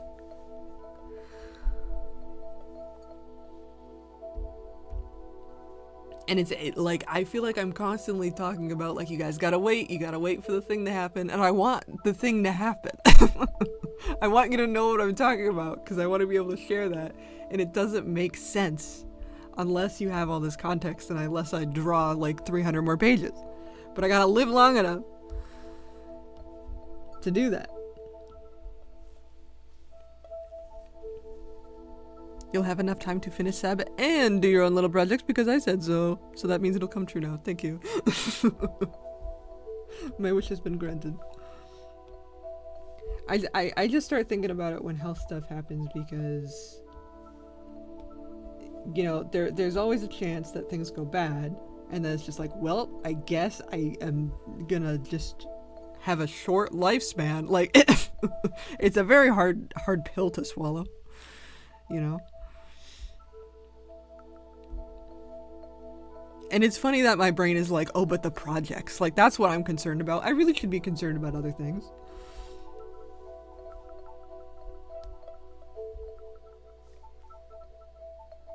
But it's just like how my brain works.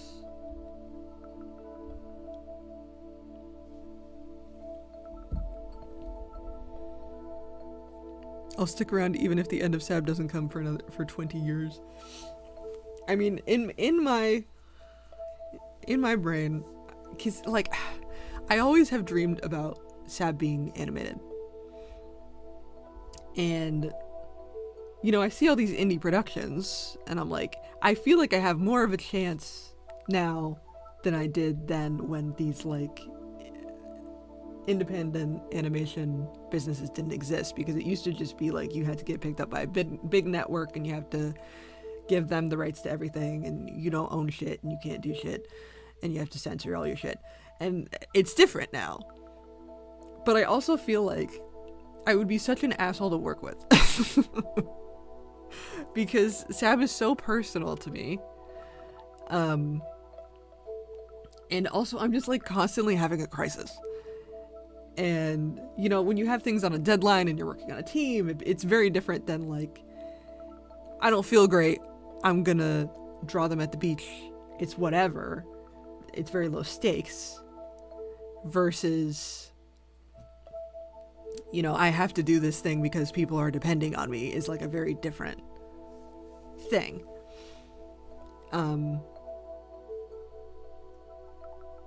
But also, I would still love to do that someday. And in the back of my mind, I'm like, if people love season 1, maybe it could get picked up for something, and then I could like write season 2 like with a team,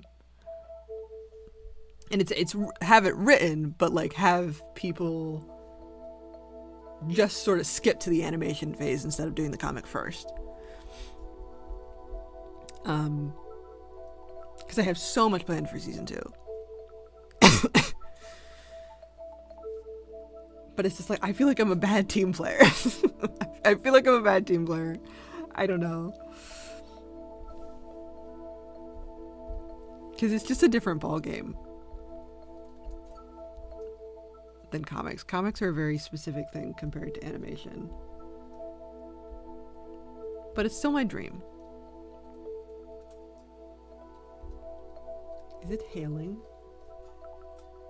Do you guys hear that? Heal? Do you guys hear the hail?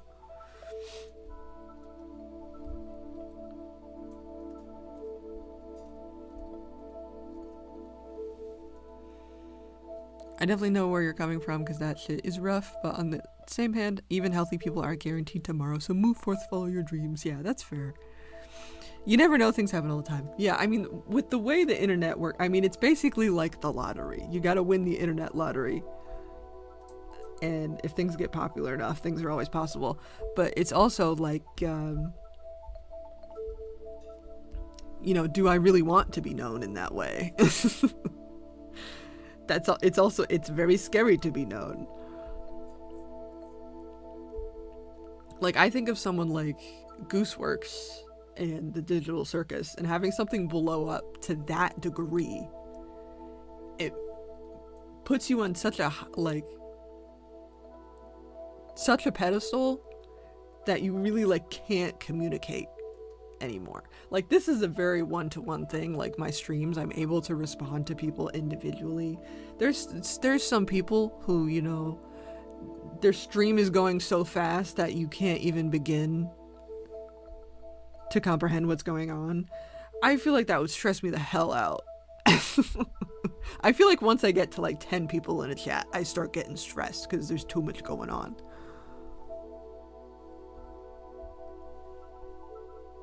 But also, like, having a bit more financial security would be delightful. I don't know. But I would need to make so much to even have it be worth it, is the other thing. Because if I start making too much, if I suddenly start getting paid by a company for doing some big project, suddenly I have $3,000 in medical bills that I have to sort out, because now I don't qualify for my insurance. So like, I need to make it big to just survive. I don't really want to make it big. I would like having being like a small indie niche thing. That sounds more doable to me. I do heal the hail. I think it stopped. I think it's not. I go back and forth on it all the time myself. I have my little characters that I put so much love into, and I want to share their stories with others because I do think it would be helpful. I make my content for other minorities and people who aren't normally seen. Seeing yourself in others' work is so validating. At least they would see themselves in my content. But I don't want all the bad that comes along with being seen too. There's so much bad. People are crazy now. People are crazy now, and sometimes it freaks me out.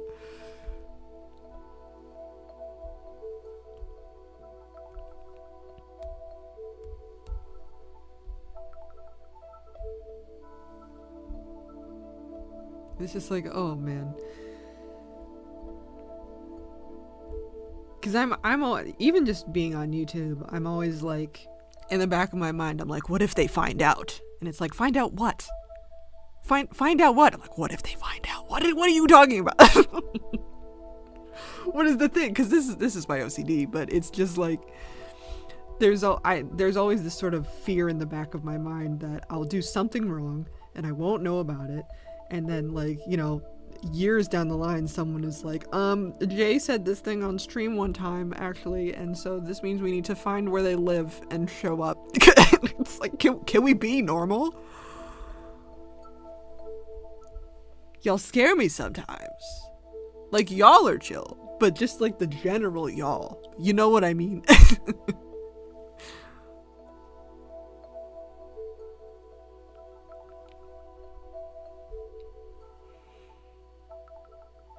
TBH, I just want a small community of other people I jive with who are feral about their characters too. I haven't had a community like that in like 7 years. And I do miss the community, lol. Yeah. What if they find out? What? What if they find out what? What is it? Dude, big agree. Rest assured I will never surprise you at your house. But this is what I mean. I feel like the community that I have is nice and I like it. And if I were to get big, then I would lose that. Because then I have to deal with a bunch of crazies. Because I already feel like I'm really not on a lot of social media anymore because I just like can't handle it.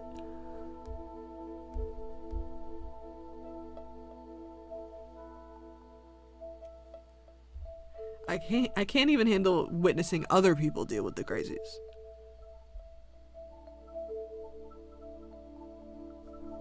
Like I don't know when it became a standard to just be getting doxxed. Why did his arm go? Where did his arm go?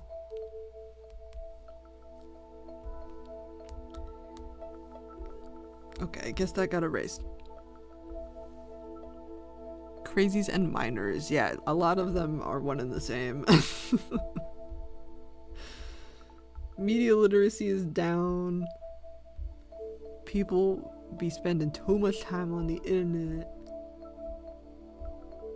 Like, I hate to say you gotta touch grass, but some of y'all gotta touch grass.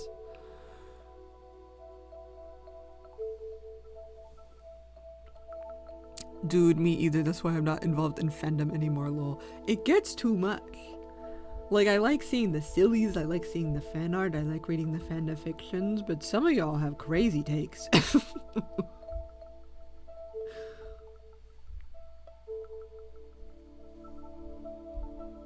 And I feel this way scrolling on Blue Sky sometimes because I'm like, I do feel like Twitter's bad. We all know Twitter's bad. Twitter's so bad. But like, I feel like Blue Sky is just kind of Twitter light. And sometimes I be seeing shit and I'm like,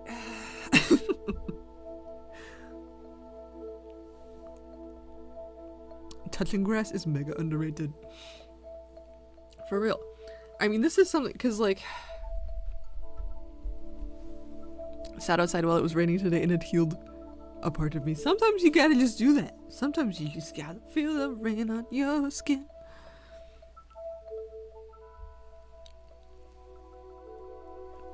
Because like, there's a ton of like censorship bullshit happening right now that I'm not happy about. And it's just like increasingly harder to exist as an adult online. But I feel like I want to say this and say that both things can be true. Blue Sky, I feel like, particularly has an issue. I feel like it's the Tumblr effect. Where, you know how when they banned porn on Tumblr, everything on Tumblr became porn. Because nobody could properly tag it anymore. And I feel like that is gonna start happening to a much larger degree. I never look outside my feed so I don't see recommended posts intentionally. Everybody crazy. Be crazy sometimes. Be crazy sometimes. But this is like, I was trying to find feeding tube related stuff because I have one of those. And I could not find anything that wasn't feeder fetish content. And it stressed me out because I feel like I should be able to peruse that tag, like a tag like feeding tube. I feel like I should be able to peruse that without seeing fetish art. But also, I don't think that like I'm I think you can make what you want to make, but I do think there should be designated spaces for these things, and they need to be tagged. But this is going to get worse because now censorship is getting worse. And I feel like I'm going to see more of these things that I don't want to see because I can't filter through things anymore. Like, I'm generally a block and move on person, but it's also like, it's disheartening because like, this is a condition and this is my body and I'm trying to find other people like me, and this makes me feel real gross. You know, I feel like both things can exist and be true. That I don't like censorship, but also I have my limits. And I'd like to be able to properly filter through things.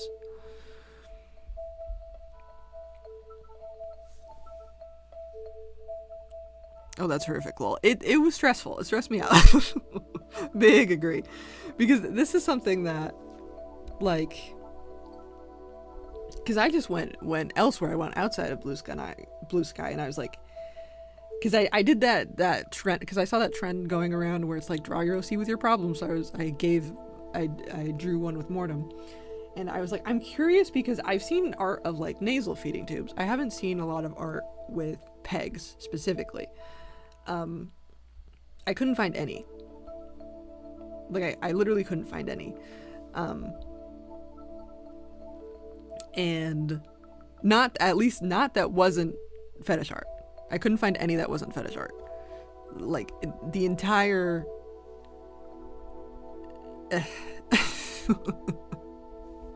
and that's it hurts my heart a little bit. Because like in the context of like SAB, it wouldn't really make sense for me to give, like, I have disabled characters, but there's also a limit, because they're like doing crazy shit, they're like fighting monsters, running around. It really doesn't make sense. Like the logistical difficulties of having a character with a feeding tube would be too difficult to write for me personally. But I also feel like the only time those characters exist are in like medical dramas specifically, not just as like a person existing. There's very little representation I have found, honestly, just in general. And it makes me want to make some, but also I really don't know how I would do that in context. Like maybe I'll do some more sort of separate art just for me.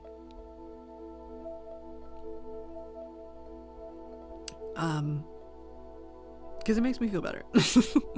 Representation is important. It's important to see people like you know?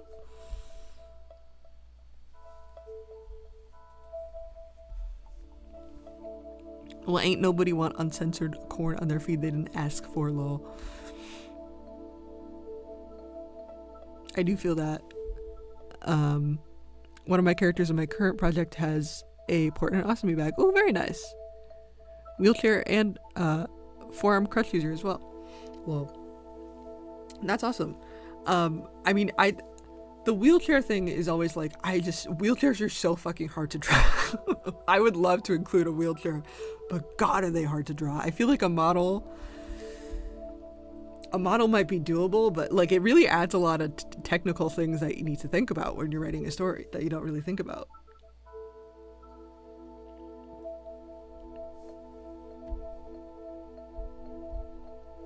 Like I appreciate people who add representation like that because it really is like a challenge.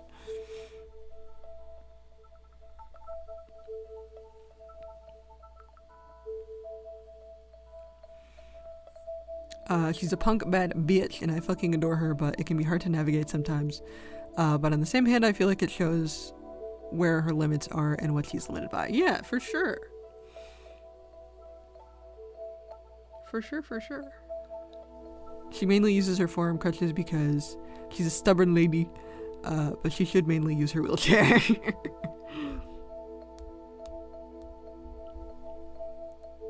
But see, I mean, I feel like that, you know, right off the bat, add some nice caricaturization, you know what I'm saying? I feel like there's a lot of fun to be played with, but I don't feel like I could draw someone on crutches.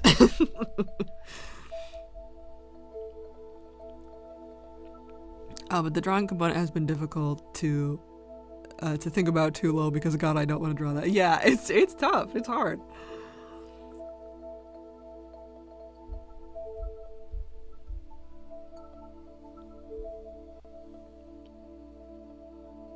But she's also not afraid to smack the shins of a fascist. Hell yeah. Hell yeah, good for her.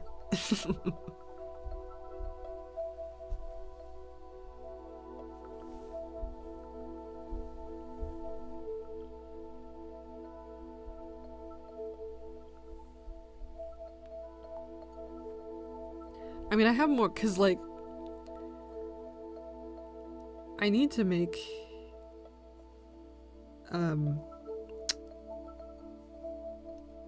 I need more characters.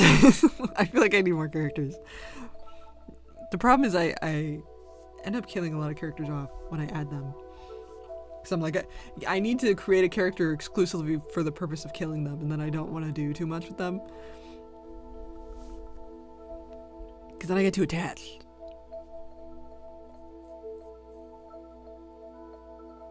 Also, everyone is awful. I always run into this problem with Sab where everyone is terrible, and I don't want to run into any, like, stereotypes.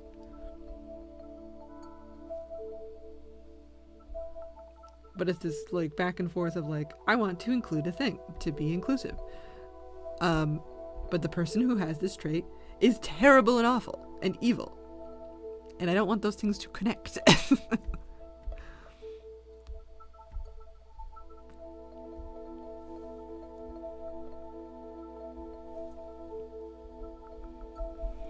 She's feisty, a little spicy, but she's super sweet and kind and down to earth.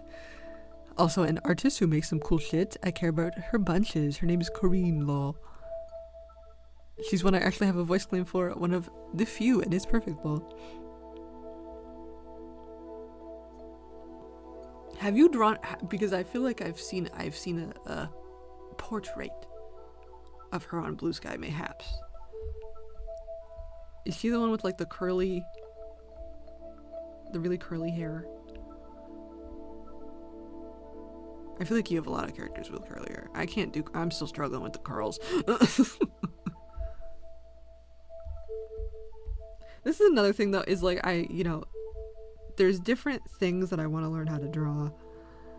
And I feel like people are very unforgiving when you're learning how to do a new thing nowadays, for whatever reason. And I'm always like, I need y'all to let me be bad at this for a while and figure it out, you know?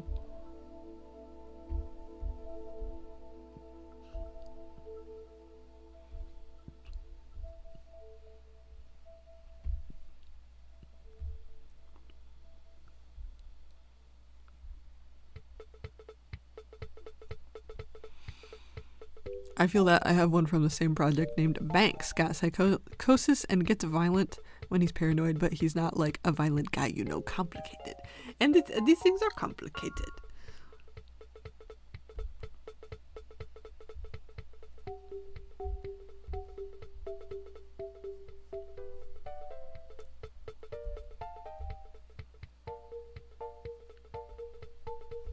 But it's very hard to write, like, you know, mentally ill character does bad things, but not because of mental illness. It's tricky. Well, yes, she has curly hair, but yeah, most of mine have curly hair because I'm a hoe for textured hair.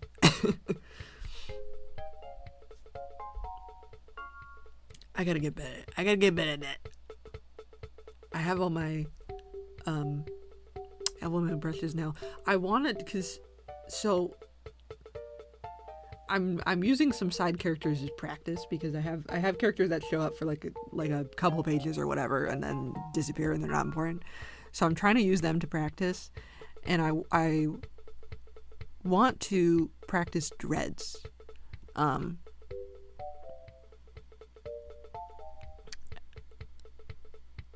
That is the pet store guy. Okay, yes. I did see that one. I was like, the curly hair, but also it was all the curly hair. She's based on a striped hyena. Ooh. Stripey girl. Oh, I see the part now. Okay, yeah.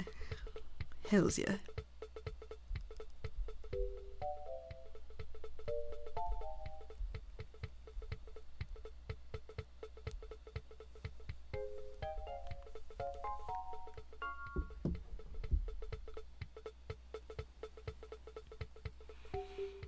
I've got a character with locks too from the same project. Her name is Marlo. Lol. Cool bearded vulture lady. Hell yeah.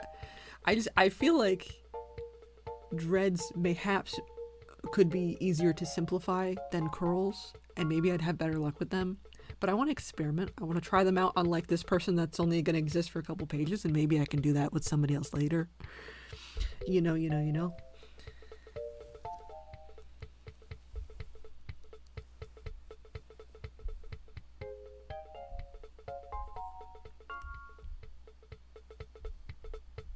But also, if he comes out terrible, don't be mad at me. I'm practicing.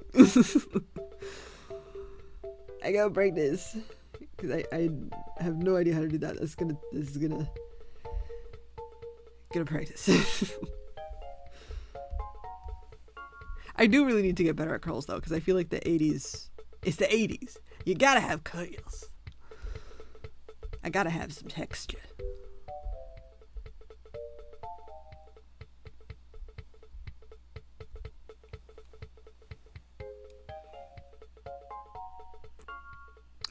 Well, in my experience, they're a pain. Couldn't it just be me problem no more? Well, we'll see how it goes when we get there.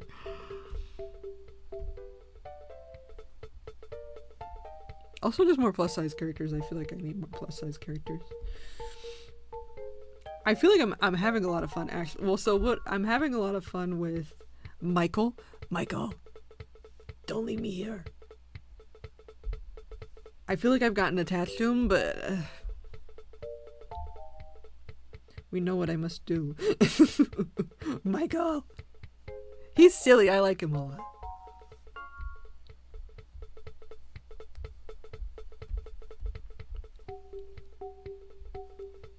Hold on, where is he? Where is he?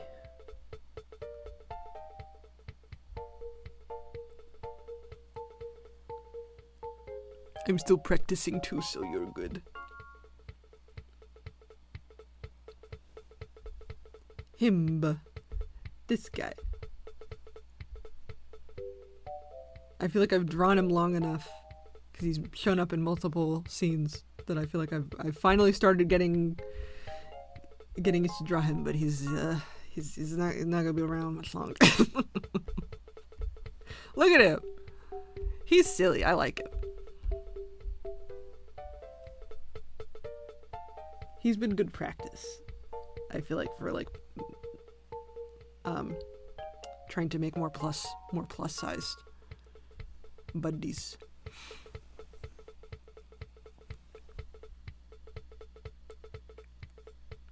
I feel like I always get attached to the little side characters and then I have to do more with them.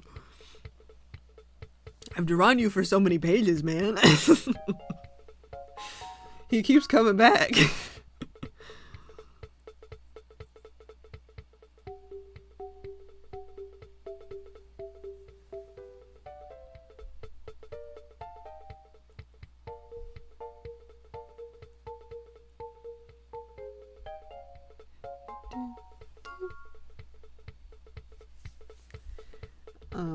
But there's side characters that like they exist only in my head that I haven't drawn yet, but I'm like, this person is very cool and they're very cool,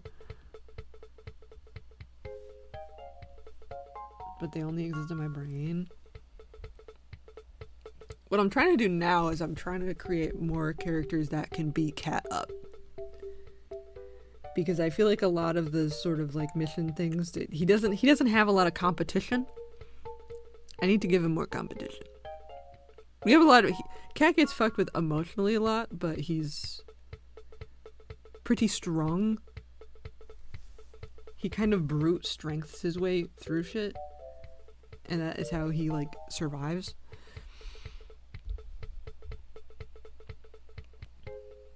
There are some characters that already exist that can beat him, but I need more characters that can beat him up. I also feel like they should be kidnapped more. You know, I just feel like that I'm not utilizing kidnapping enough. I feel like they need to be kidnapped more. I mean, we're so early in the story. Episode 20 I'm very excited about. I feel like it's the most sabbiest episode. I'm so excited about it.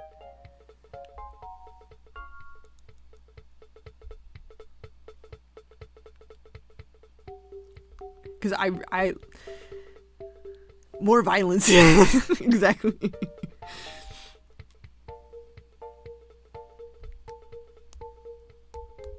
Well, usually Cat's the one doing the violence. I need more violence done onto him. You know what I mean?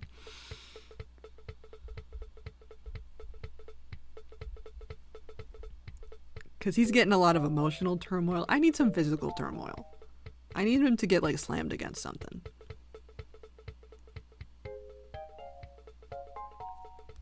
Because when I write, I'm so bad at writing fight scenes, but I really love drawing fight scenes. I'm really good at writing dialogue, but I hate drawing dialogue. And I feel like part of this is because I really couldn't stick with a genre. Because I kind of wonder what Sab would be like if I just went with, like, action instead of, like, a slow burn. Because I just have so much fun drawing it. But also I need you to have all the context. I need you to have the dialogue. And I think, like, I have all the puzzle pieces. I need you to wait for me to put them together. It's taking me a fucking long ass time to build this puzzle. I think if you read it from start to finish, from episode 1 to episode 30 of season 1, I'm hoping you will be wowed. I'm really hoping. I have all the pieces. It takes a fuck ass long time to put them together. You can tell by me dilly-dallying like fucking crazy. But like the mission episodes are some of my favorite episodes, but they are few and far between, and they're so hard to write because I'm just like not smart enough. Because I'm like, okay, write something clever that happens here. Write something clever, but then I have to be clever.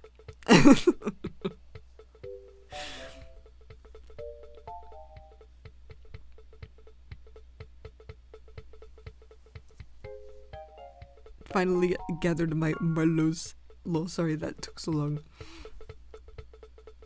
But I will gladly wait for the pieces to come together. But this is why sometimes I need to just like sit down and do shit, because otherwise this puzzle's never going to be built if I don't sit down and do shit. I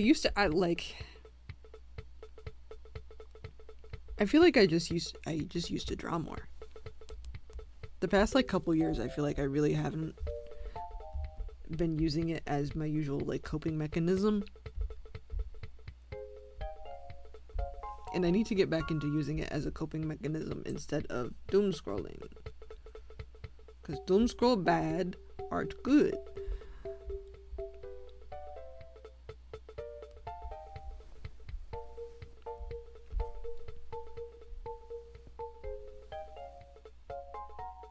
Dude, I hate when I have characters funnier / wittier than me. It's so hard. It's like, I need to make you this way, but I am not. I'm too dumb for this.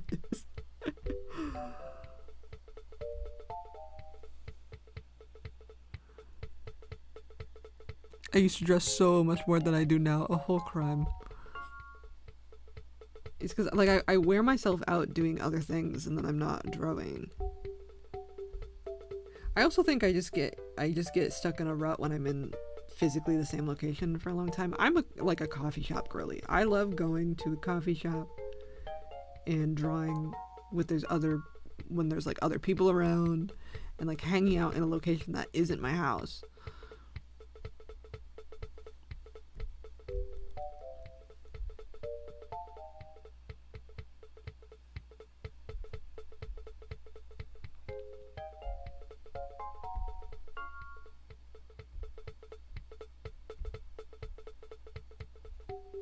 I also just feel like I need a vacation. I want to go on vacation.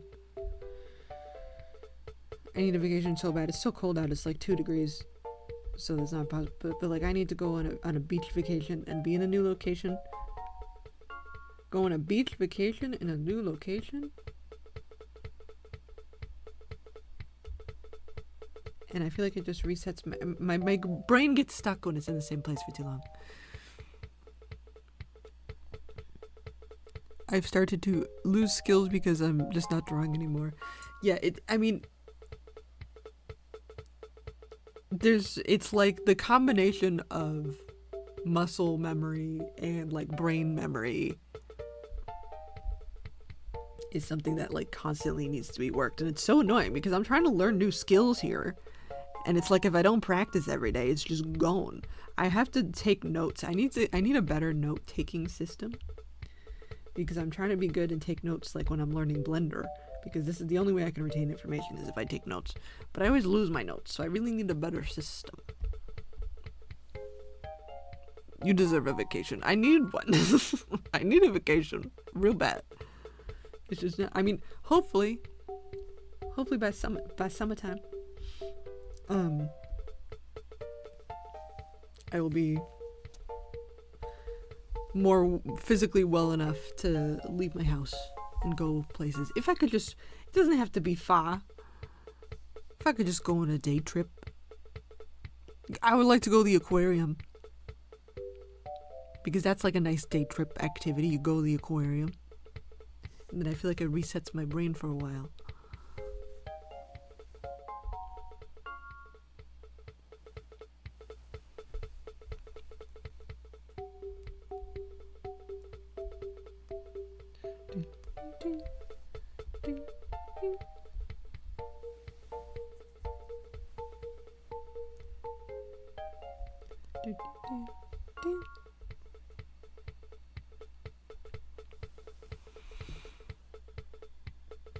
I do daily practice, but it hasn't been super thorough in like a year because of work.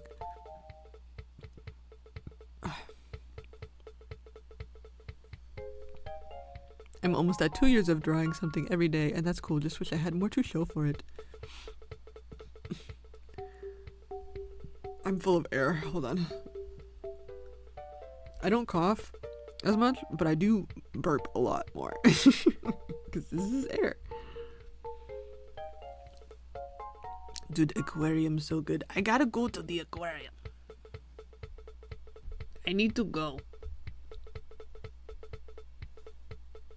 I need to see the fishies. Because really, I mean, I don't feel like I can go anywhere for more than a day because the Tribble has me kind of landlocked right now. Because I feel like she's getting old, and it becomes more important to monitor her because things can happen so fast. And I do feel like before I had the procedure, I took her to the vet, I got her all situated with the medicine and stuff. I feel like I might take her again soon because I don't know, I feel like she's like mad at me. She might just be like, I don't know. I feel like her behavior's a little off, and I always want to be careful with that stuff. But also I realistically cannot take her right now because I still need to wait another week. Before I can even like lift her up. She says you stay right here or else, yeah. Well, because people don't know like rabbit body language or behavior very well, I feel like, so a lot of people don't really know what to look out for, and I'm like, I don't know, she's like stretching a little weird, that means it's a problem. Like nobody else would pick up on that.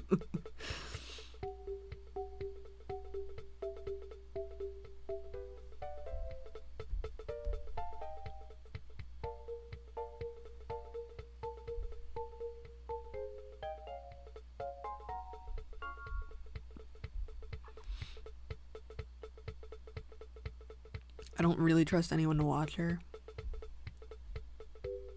Because you gotta pick up on those little cues. I mean, see, I can't tell if, because I just had her teeth checked. But it feels like, and this is one of those things where it could be nothing, but also could be something, where it seems like she's like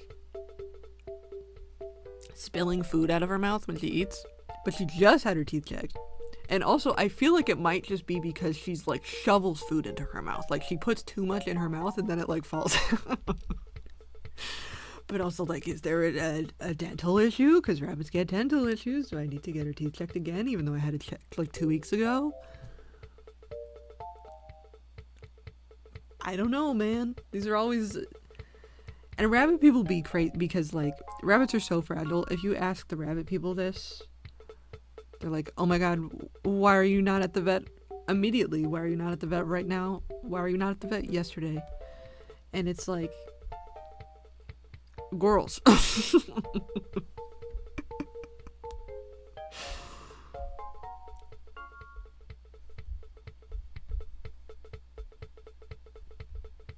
Girls, we're okay.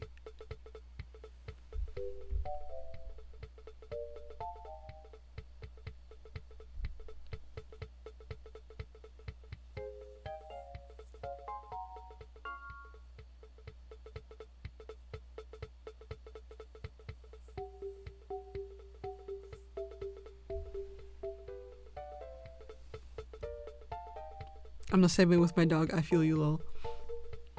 Cause like she would drain every cent out of my pocket if I went to the vet every time. She was like act a little funky because she's just like this. You know, she's just like this. It's very likely that she's just eating too fast because she's a shovel.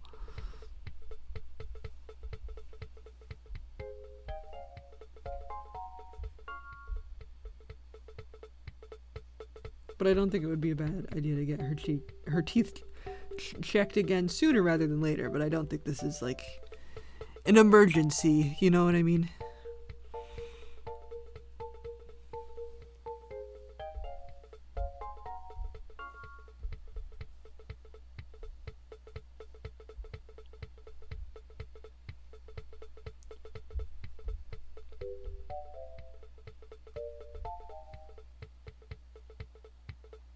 But she's mad at me, and I don't know why she's mad at me.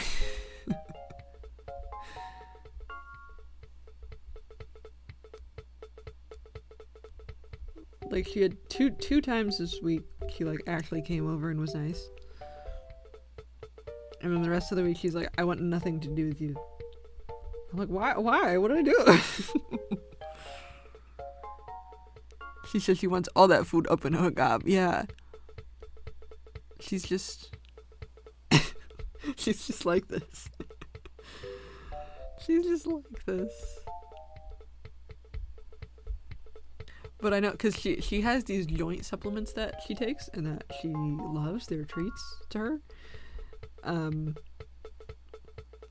And I know she feels okay because it's not even that I shake the bag. I just open the bag and she like smells it in the air and she zooms over and she takes a treat. She zooms over, takes a treat, and then runs in the other direction to eat it. So, like, I know she's good. She just, like, is mad at me for some reason.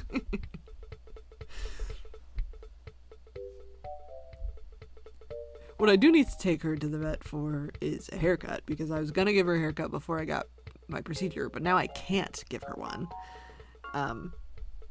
Because I just can't have that hair flying around. So I feel like when I start to feel well enough to do those things, I'm gonna be like, hey, sir, can you shave her butt and her neck? Because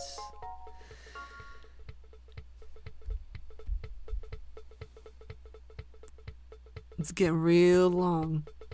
No, talk me Angie. Exactly. Why are you angry, though? Tell me who's wrong. And I gave her some medicine just in case, because sometimes things are a pain response, you know, maybe she's angry because but no, she's still mad. I think it's because I can't really pet her right now. Like, I can pet her if she comes over, but I'm not supposed to bend over. So, like, I can't sit at her level and like bend over and hunch like I usually do, so.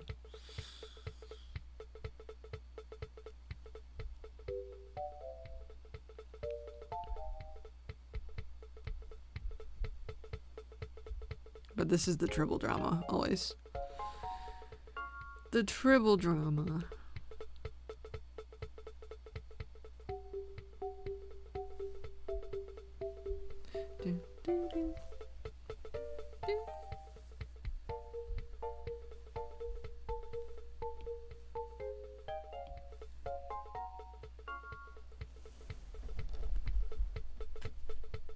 Is this on? I always think my tube is off because it's not going in my stomach, so I'm hungry.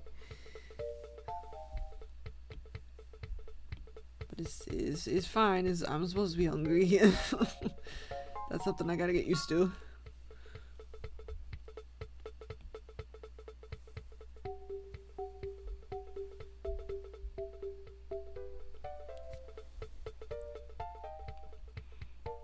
Yeah, maybe she says, you're the one not being nice by not petting.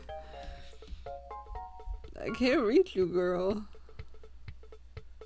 You're on the ground and I'm way up here. I can't pick you up.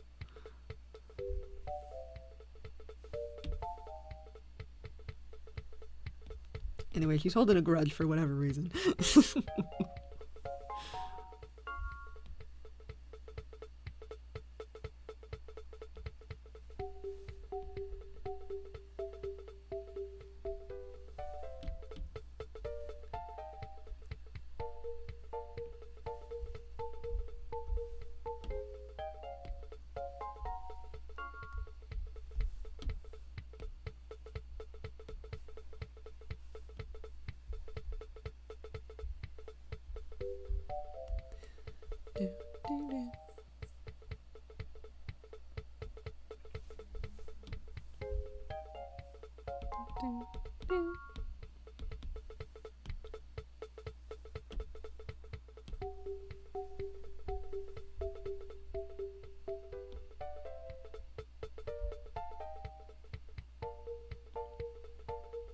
I feel like I've got nothing done. I don't know. I'm doing all the little tedious bits. Because this is what I don't like to do. I used to love the tedious bits. I mean, I feel like part of this is a pain thing. I used to be able to go longer without pain. But I used to just like have a little show on and I would just be here for hours doing little tedious bits and that would be fine. Now I be struggle busting. I be struggle busting with those tedious bits. This doesn't look like it's coming from her mouth. This looks like...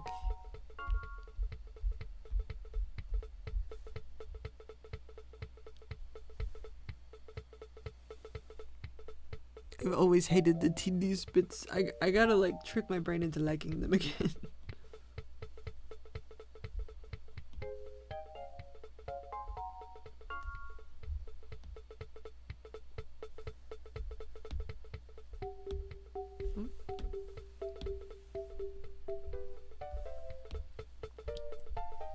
I feel like I don't even do that many tedious bits because I really try to keep things as simple as I can.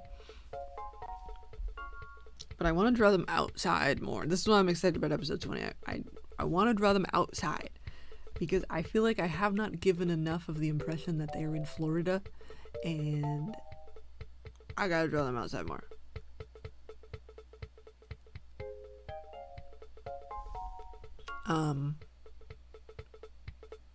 That's why I really like 12 because I got to do that like dolphin themed diner. That was fun.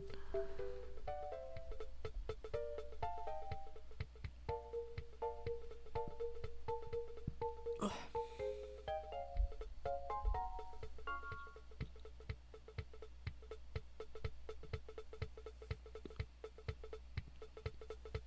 I need the bandages.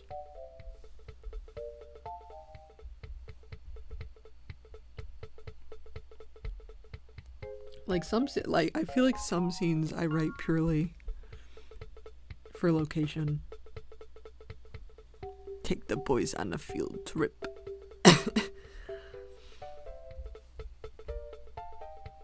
Because obviously Cat's room is the easiest to draw because there's nothing in here. He's a minimalist. But like also sometimes I need the aesthetic to be stronger. Because they're in here with the AC the AC blasting, so Mortem's got this blanket on all the time. Well, they got central air because I can't draw air, AC units. And also he's too high up. AC wouldn't really make sense in the type of building he's in.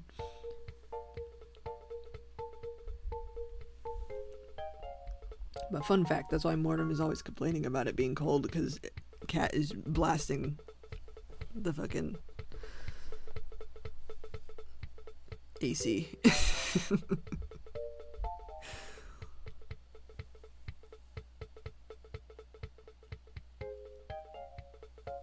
Also, this is something, because, I mean, aesthetics have changed now. I feel like nowadays, people are a lot more comfortable with being casual. But, like, there was, like, 80s Florida, I feel like there wasn't as much of the casual. There's still, like, you know, beachgoers and people who are, like, you know, on vacation and they're wearing the Hawaiian shirt and whatever. But in terms of, like, the day-to-day, I feel like there was more people just suffering with the heat and just dressing up with layers anyway. But I feel like it makes it look like they're not in Florida. Mortem so me for real, always being blasted by AC and cold.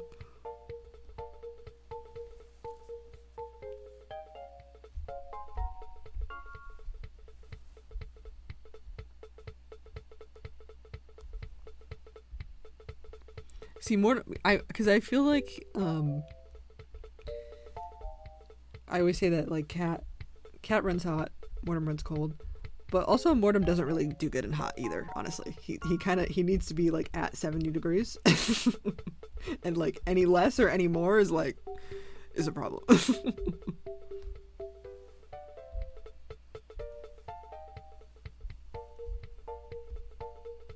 Like, homeboy passes out in the shower. He's not doing great outside either.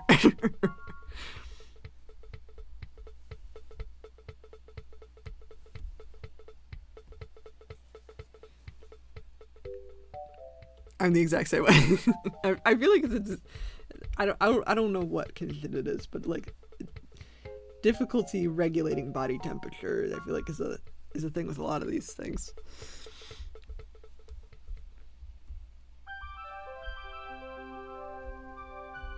But Cat gets hot, but also like he's used to the heat.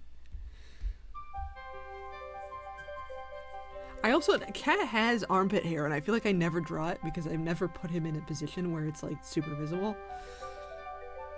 Like, somehow I have managed to hide his pits for, like, 330 pages. Like, it's always hidden.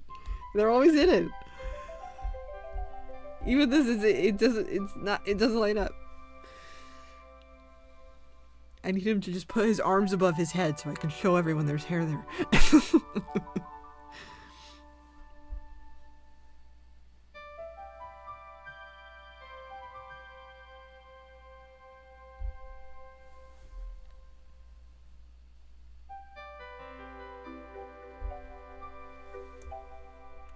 Subscribe for a cat pit pic. I feel like I draw him with it, like, outside of the comic when I do doodles and stuff. But for whatever reason, he's just not in a position in his tank top with his arms up. Like, ever.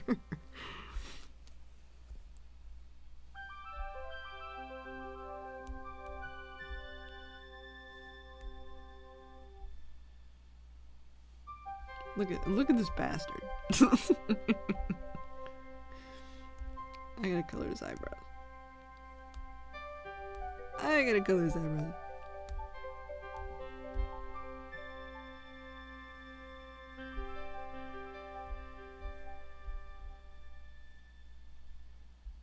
He is not here right now.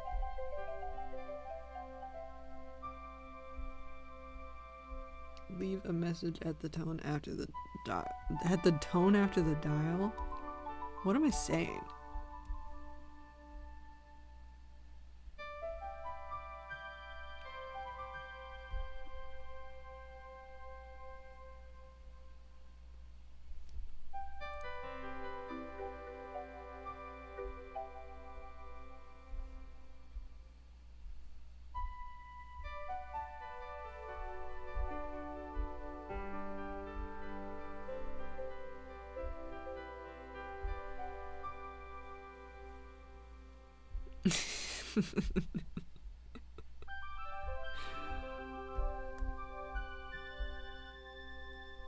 Words hard, man. They are.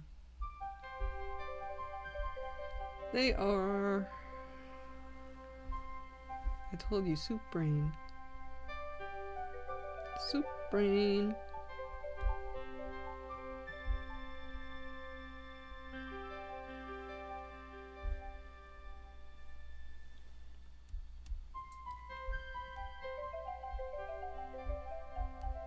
I need to do like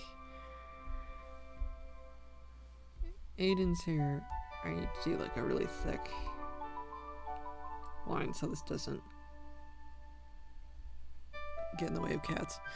I mean, this is also, well, okay, what episode is it?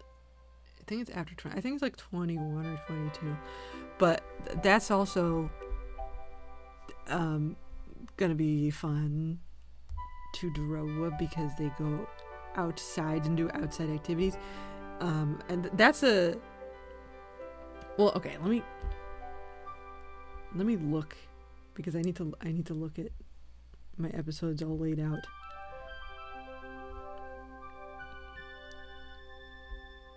"17 is a Heather and Derek episode, and then 18 is Mortem with the Gills,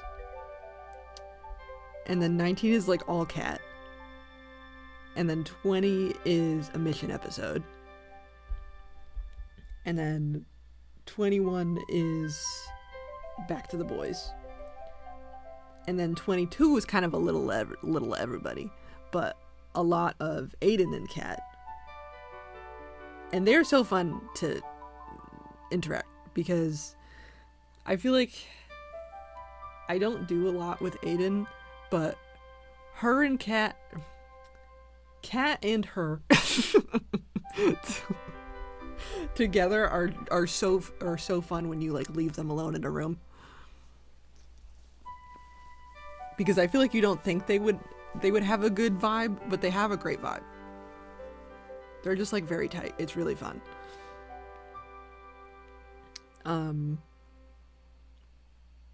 So it's like them going out on the town is 22, and then Landon and Mortem is 23, and that's really fun because they're just menaces. Put Aiden and Kat in the same room is just a fun time. Mortem and Landon in the same room with nobody else, drama. They be fight. They're like the like cat scratch fights. They're like the pulling at each other's hair type situation.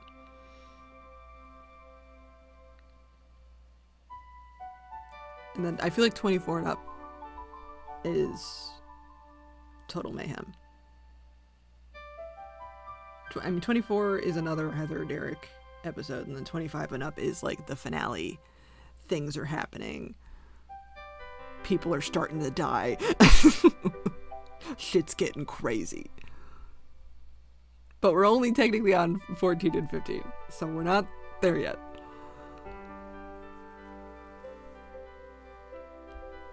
It's like I feel like 15 is gonna be really great when it's done, but it's driving me nuts how long it's taking, because I feel like I put a lot on the table and now I have to actually do those things.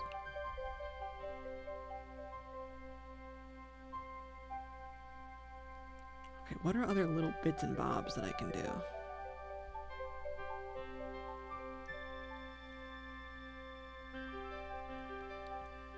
I can do a smooch.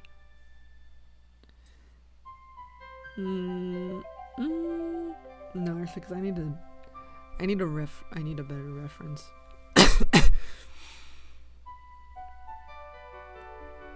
I need a better reference, actually.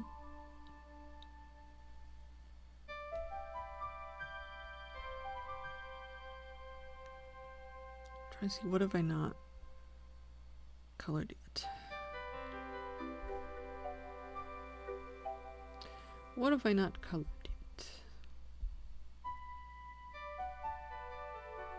Oh, I have this one. I like just having him be just like zonked. It's always silly.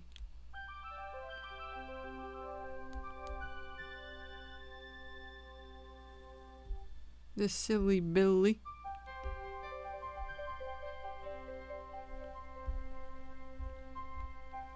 Cat is, I mean, this is something. I don't have a fandom. I mean, you know, y'all, I guess. But you know what I mean when I say the word fandom, there's like a certain connotation. So I don't have to worry about shipping wars at this point. But Cat is just like a very shippable character. So I always am concerned about that, because he just interacts with so many people.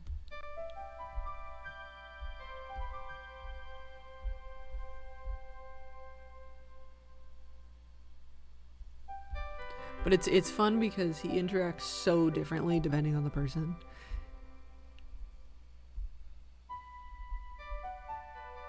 Because you see him being all lovey-dovey with Mortem, and then going outside and not being that at all.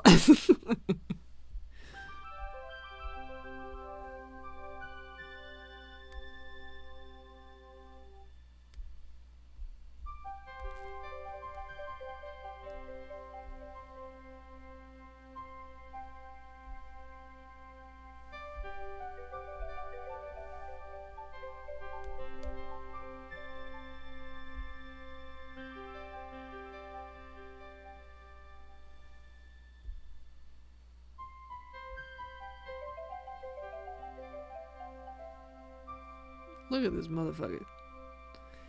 Look at this motherfucker.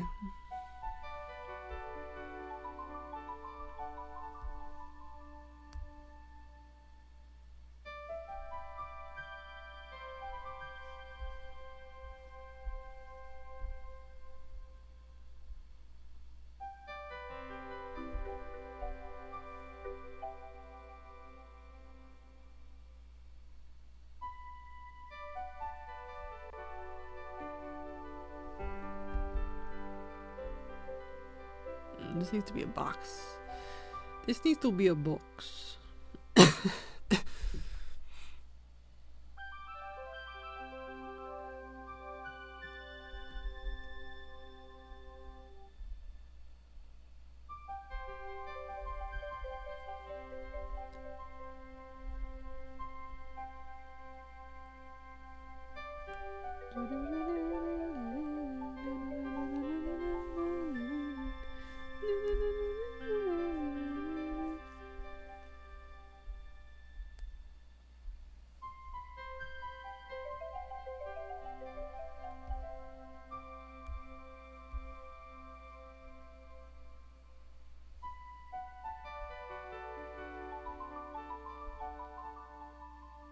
Sometimes you got to think about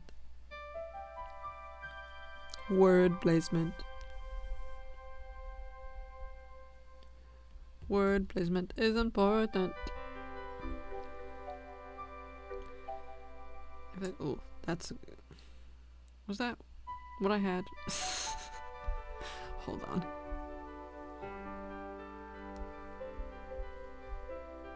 Hold on.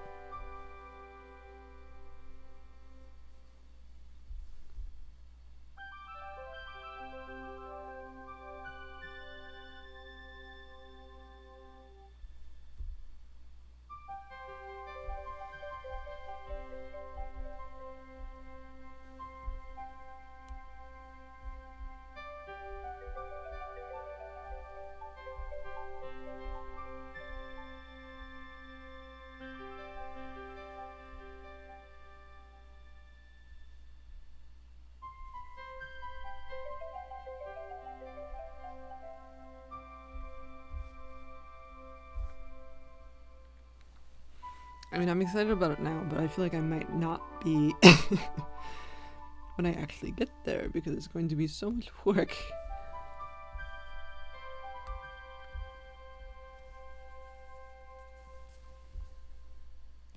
Because I'm trying to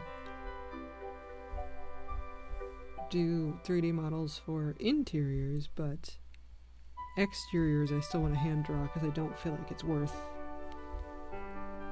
rigging a model up for that.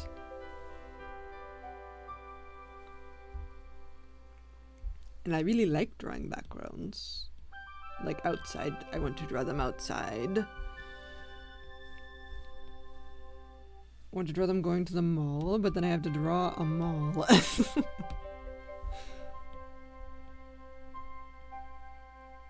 Like drawing a mall in the 80s, how fun, but also drawing a mall in the 80s, oh no. Yeah, I get that. It looks so good in my brain. But I also have to make it look good on paper. On my computer.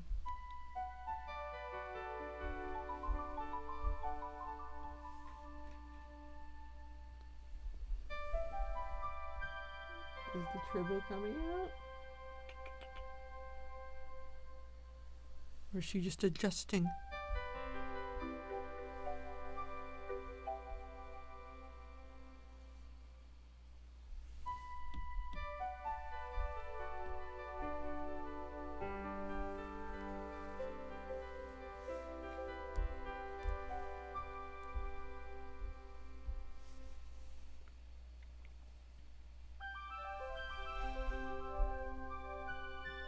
I feel that heavily because my main character resides in an abandoned 80s mall. Oh, so you gotta draw that shit all the time.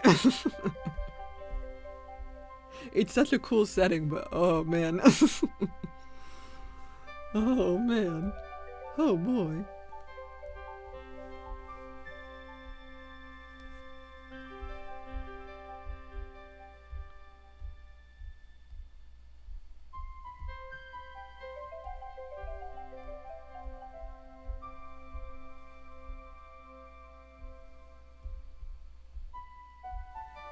Also boats. I want to draw more boats, but then I have to draw more boats. Dilemma. There's really not a lot of boat like models that exist, so I feel like I would need to make one. I would need to hodgepodge one together.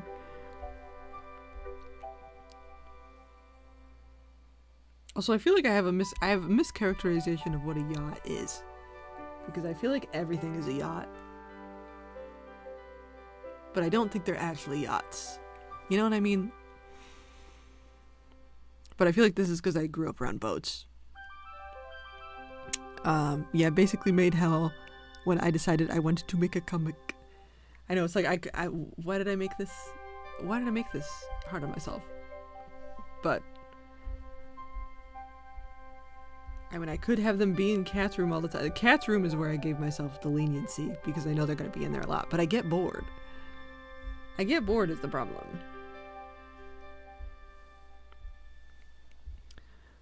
But like, when I think of the word yacht, I'm thinking of like the billionaires with those like, you know, 3-level party boats that they're spending all of their employees' checks on. That's what I think of when I think of yacht. I'm not thinking of like a 32-foot boat that on the inside is the same amount of space as my trailer was and has like a little porta potty in there. I don't feel like that is a yacht, but apparently that's also a yacht.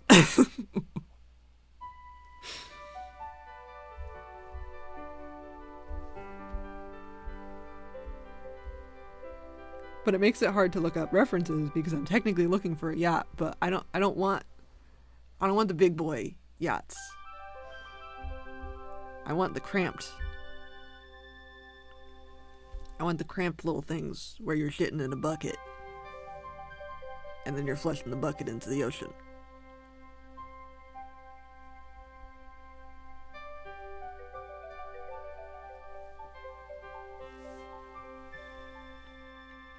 I live somewhere with literally zero natural water sources, so I've almost never been around boats. Oh, damn. Oh, right, well, Texas. Texas is very dry. I've always lived on the coast, so I've always been around boats. Well, this is a little bit of J lore. How specific do I want to get? This is always the I want to say things. I don't want to dox myself by accident.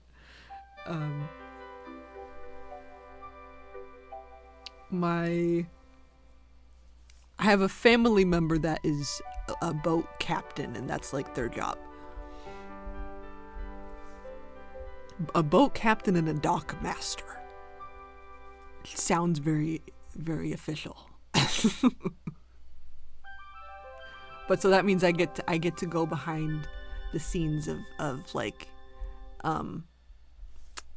marinas and stuff, and I got to go behind the scenes of marinas when I was a kid, and I got to go in all the back rooms, all the back roomy things, because he worked there. But so that's where my experience comes from. Ooh, lol, that's neat, right? Isn't that fun?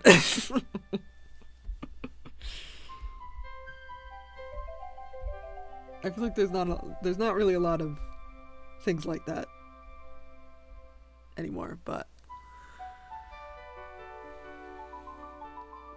I happen to live in like one of the driest places in Texas. Lol, there are green parts, I'm just not in it.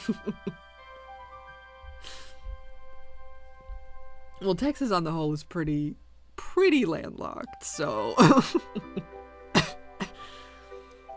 it's also just so big.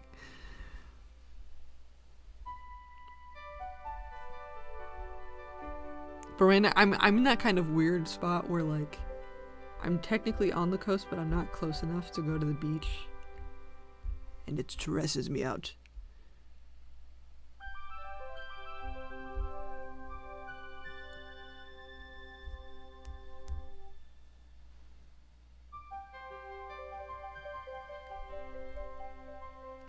Because I was born in Florida. I always say I was born on another planet because I'm from Jupiter, Florida. But I was technically born in like a West Palm hospital, so technically I wasn't born in Jupiter. But I just say I was born in Jupiter because like I lived there. But then we moved to New England, to a bunch of different places on the East Coast.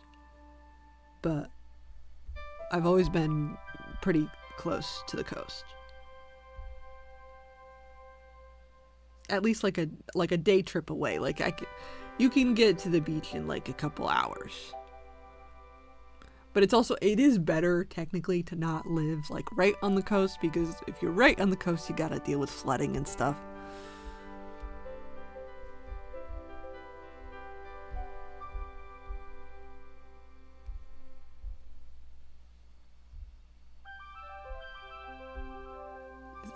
Is this not black? This looks like it should be black, but it's not.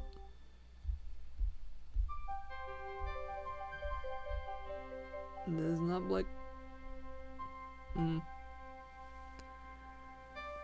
We have no natural ponds or lakes or nothing in my city, just dead and dry, and all the flora and fauna is stabby and venomous or whatever. So you be living in like the desert pretty much. I'm in the opposite. I gotta be near water. I get stressed when I'm not near water. I love to swim. I gotta figure out how I can swim with this new setup, because I should still be able to, but it's a lot more of a process. I gotta be near the ocean. I gotta be near the water. Ocean breeze is just the most healing thing ever. Like something about salty air, man. I don't know.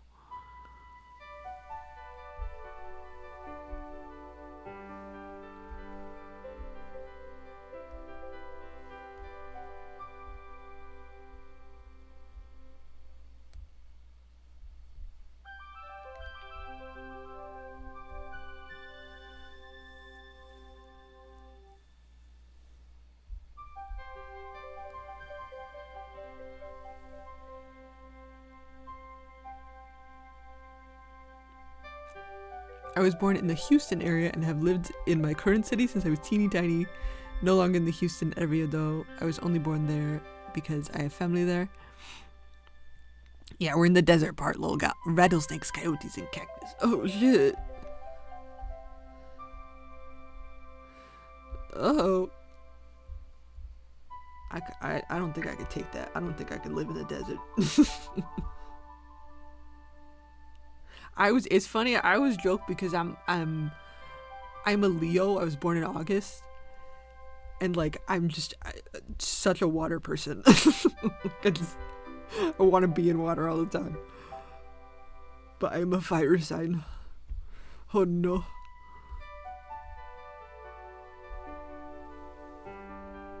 It sucks that I don't recommend. I mean, are there any positives of living in a desert? Because it doesn't sound fun to me, but I don't know. I mean, I guess cacti are cool. Do you have any cool plants?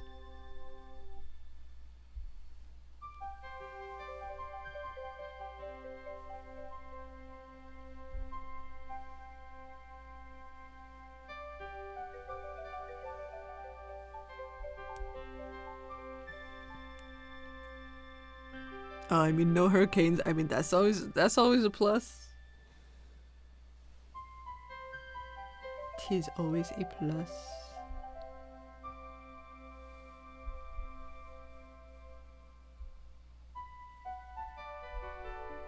I mean, that is what I like about New England, is there's not a lot of like natural disasters here compared to Florida, where you got a lot more like tropical storms and flooding and hurricanes.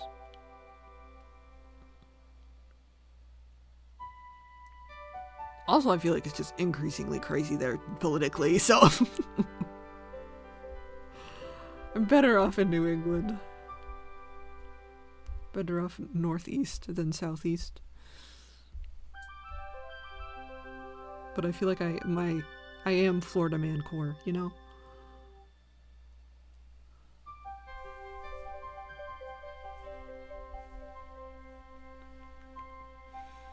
When other places are getting horrible natural disasters, it usually just brings us rain we desperately need. But not really any cool plants or anything. We have a nature trail, but it's all just stabby and brown. We flood really bad though when we do get real rain, because we aren't built for it. I mean, that is always the downside.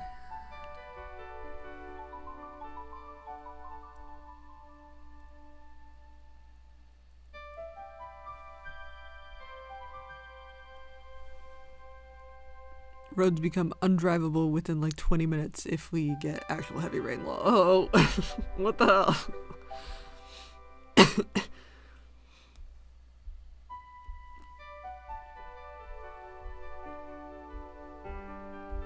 Yeah, I mean, this is, well, because we're technically built for that type of stuff, but we like don't.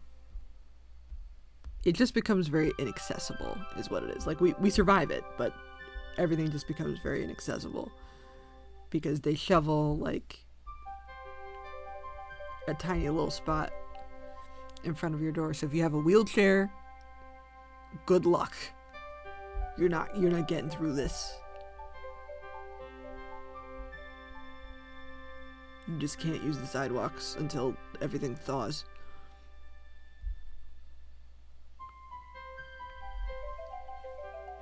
Stalls out cars and stuff for multiple days, I will add. Oh, damn. Because our ground also doesn't absorb the water well, because it's a desert. You guys don't have drains? Why don't you have drains?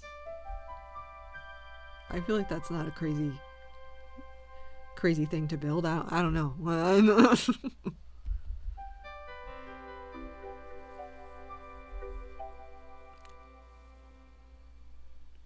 So it'll just flood and sit, and then we'll have like multiple feet of water on the roads. Ooh, that's scary. That's scary. That's no bueno.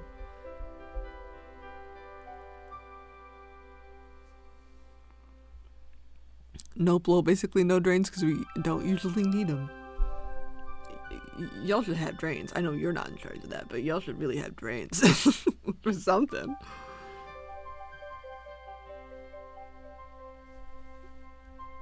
We have a couple, but not enough. Yeah.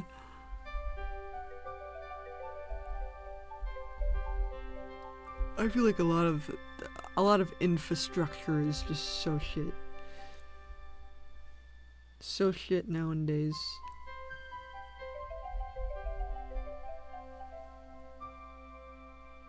The drains we do have aren't very big. What's the point then? You gotta have drains. You guys just like not expect to have any weather? Is it just like... Is it like hot and sunny there all the time? I really don't know a lot about Texas.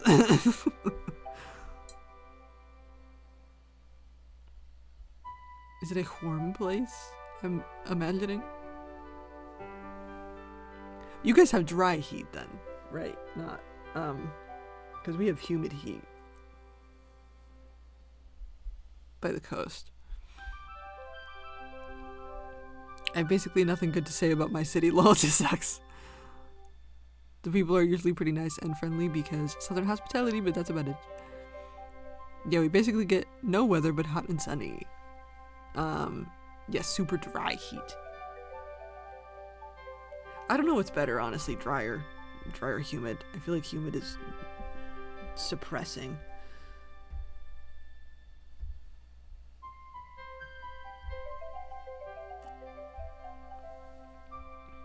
Places like Houston have humid heat though.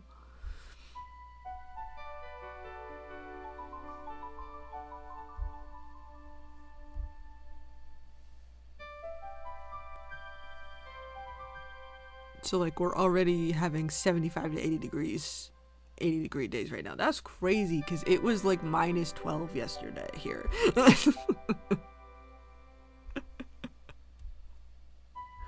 This is like the middle of winter for us. That's wild. That's wild.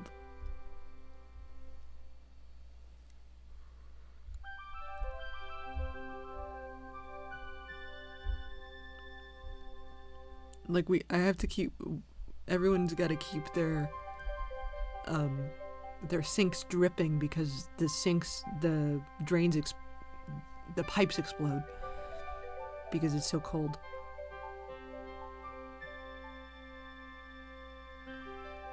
And in summer it gets to like 115. That's crazy. That's, man. And our power grid is stupid and can't handle everyone's ACs blasting, so everyone's AC is always going out, lol. I mean, it sounds like y'all aren't even prepared for your own weather, because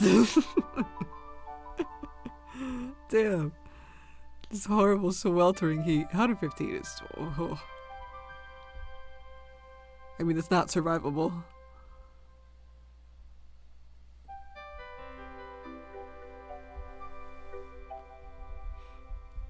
Yeah, we have to drip ours in the 2 weeks we get in winter.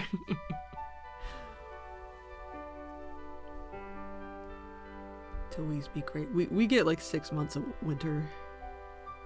But this is the trade-off.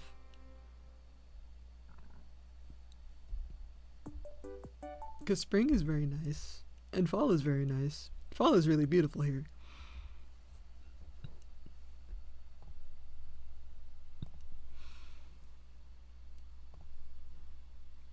It does get very moldy in fall. I always get bad seasonal allergies because it's just mold. All the leaves, you know, disintegrate and get moldy.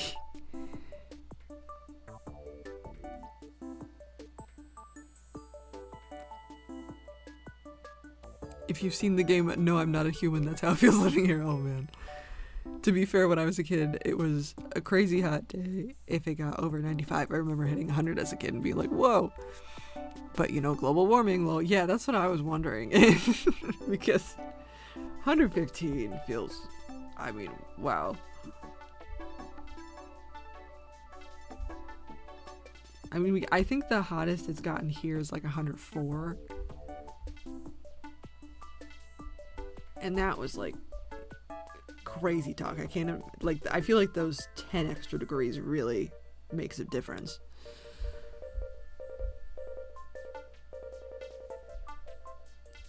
When it comes to that kind of stuff.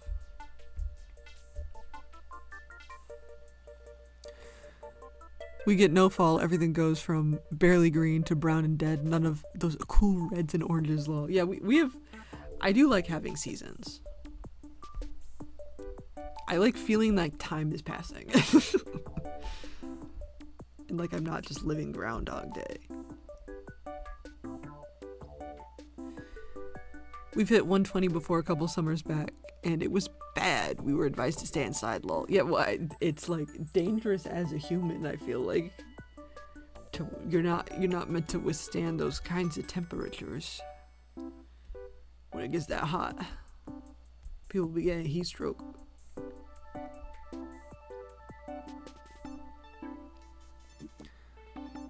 Don't ever move here, then we get no seasons, we just have a bunch of dust in the air.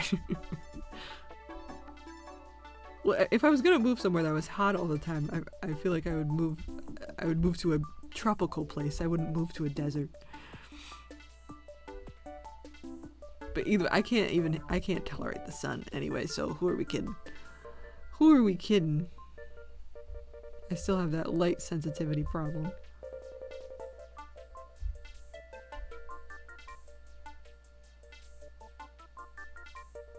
I hope that's something that just kind of goes away, because I want to be able to go out.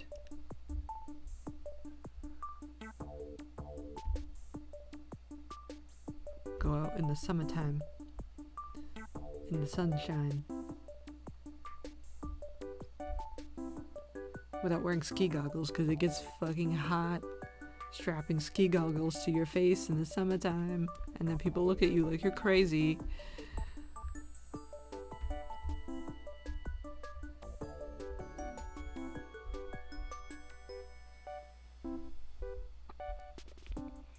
We get crazy wind too, because we have no hills or mountains or anything. It's just flat.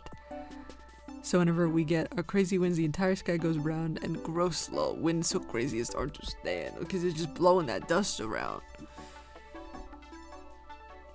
One time I visited Colorado and was geeking with my friends that you could just like see mountains everywhere. You literally have no hills or anything. Imagine living on a piece of paper, lol. Damn. I mean, we got a lot of stuff. We got a lot of stuff here. We got mountains, we got beaches.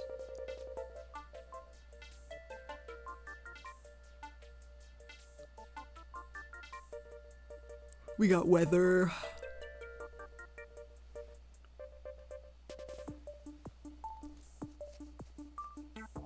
Like as much as I complain about other things, I do like living here.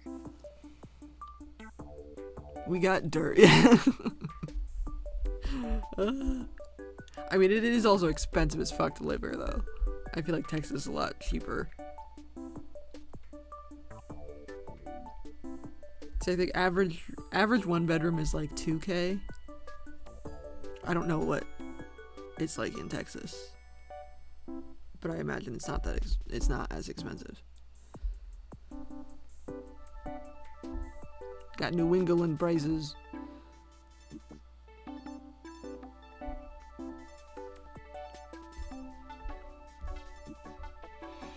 I've always got gunk in my lungs, have to constantly clear my voice and have a gravelly voice because I've just got the My City gunk. It's honestly kind of neat, that deviation. I mean, a mask would probably help with that, but then you gotta deal with everybody. Then you gotta deal with everybody.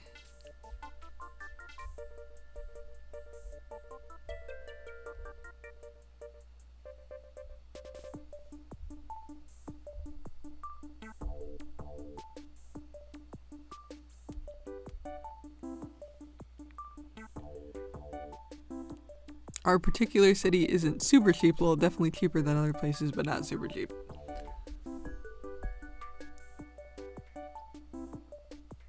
I mean, I also don't know if this is a more recent, because I feel like you used to be able to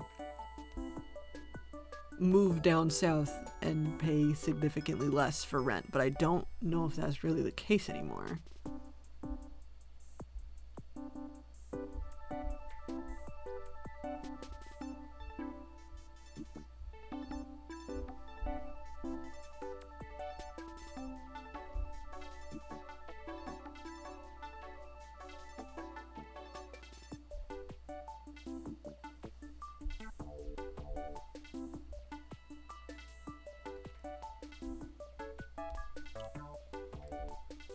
Because maybe that's just kind of the general consensus for US.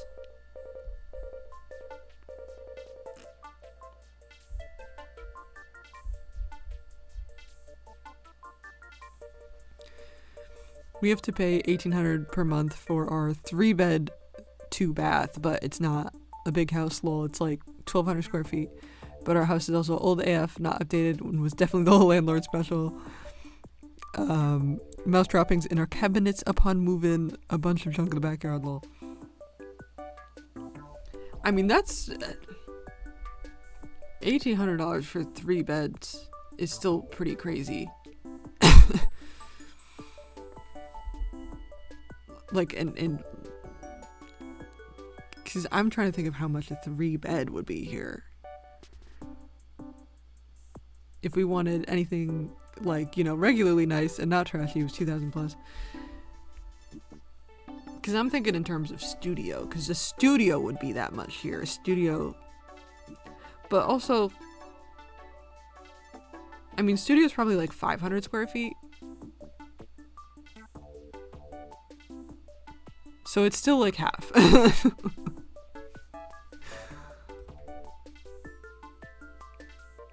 Because it would probably be like 1,800 for 500 square feet, I think is the norm here.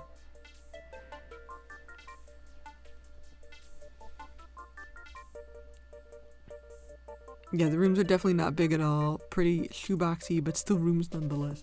I mean, it also depends, because, like, obviously if you go to a place like New York, it's like $4,000 for like 200 square feet. It's like, you know, absurd. But like New England, sort of outside of the city areas,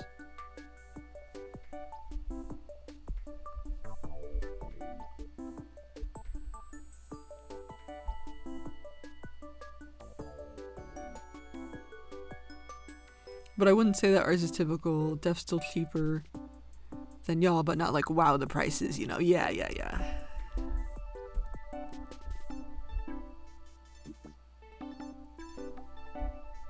Because I'm also just curious. I always am like looking at places. I mean, I would like to stay here like forever, really. But I always just like seeing what's around. I like seeing what's around.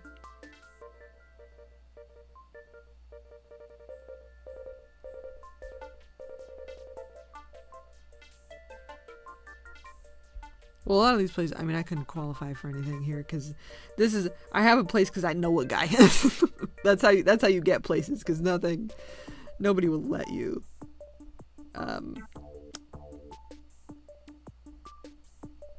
There's the whole qualification process where to get a $2,000 apartment, you need to make $6,000. You know, it's the whole nonsense thing.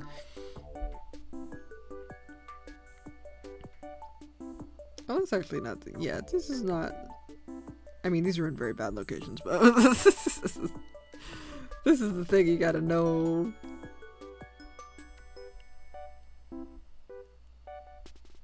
$1,300 to $1,500 for a studio. That is 400 square feet.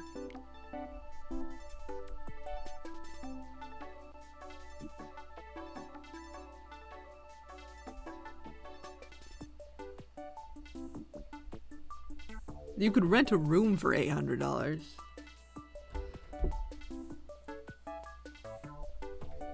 And then you have roommates. And you share a kitchen and everything. I went to Oregon.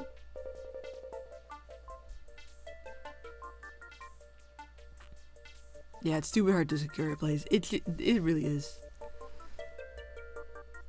That's just crazy sauce. I feel like that's how people live nowadays, because nobody could afford to live on their own. I mean, I was, because like, I feel like I've always said that if I were to get rich, my big boy rich purchase would be an indoor pool. But there are apartments that exist that have indoor pools in them, and that would be a lot more achievable. But also, I want to swim at night. Like, I want to swim when there's nobody there. I want to swim at 3 a.m. and nobody will let me do that. Where can I go to swim at 3 a.m.? Because the gym's not open. They used to have 24-hour gyms. They don't have those anymore since COVID. And also, they typically don't keep the pool open that whole time because, I don't know, there's like liability shit or whatever. They want the lifeguard. But a lot of pools don't have a lifeguard. I don't need the lifeguard. I'm fine. I prefer to not have a lifeguard because I feel like they're always looking. I know it's less safe to swim without a lifeguard, but also they'd be staring at me. And I don't like it. I feel too perceived. I want to just float around.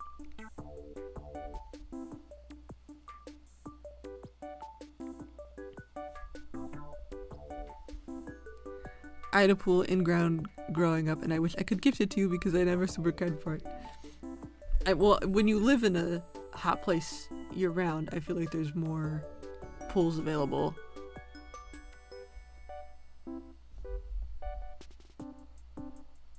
Having it all the time made it not special, I guess. Yeah, no, that is fair. Because all my siblings are the same way. Well.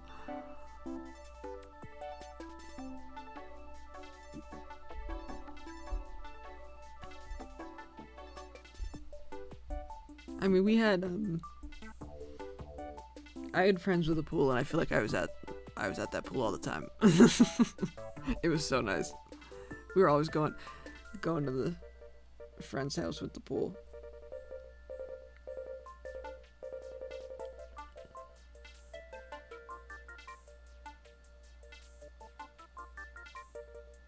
But also, it was, it's like a group activity you do with friends. I feel like is different when it's like just you in your backyard.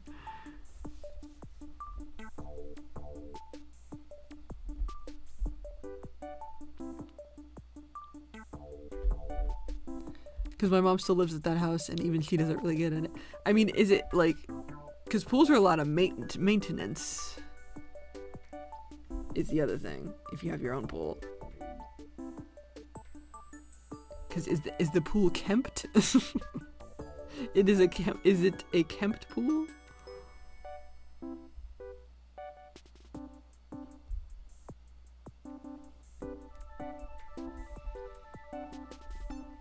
Okay, I'm starting to get real dizzy. I'm getting dizzy hours. I feel like I've been saying words for too long. And I need to lie down.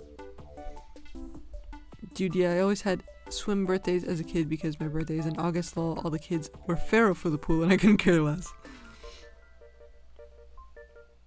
I also have August birthday. We would have slip and slide is something I don't think I can ever do again.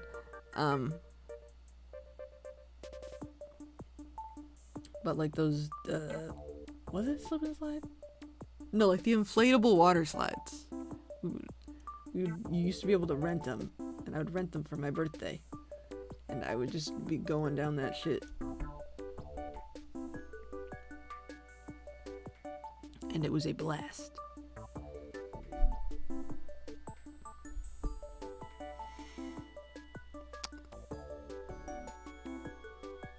Yes, she maintains it every year and doesn't seem worth it to me, honestly, but to each their own. Lay down my menu good. Oh man, dude, slip and slides fucking suck. I don't think it was a slip and slide. I think it was like a bouncy castle, but there's like a little pool at the bottom, and you would slide down it into like the splash zone. Cause slip and slides, I feel like that's the thing on the ground, right, where you just kind of slide into a tree. Cause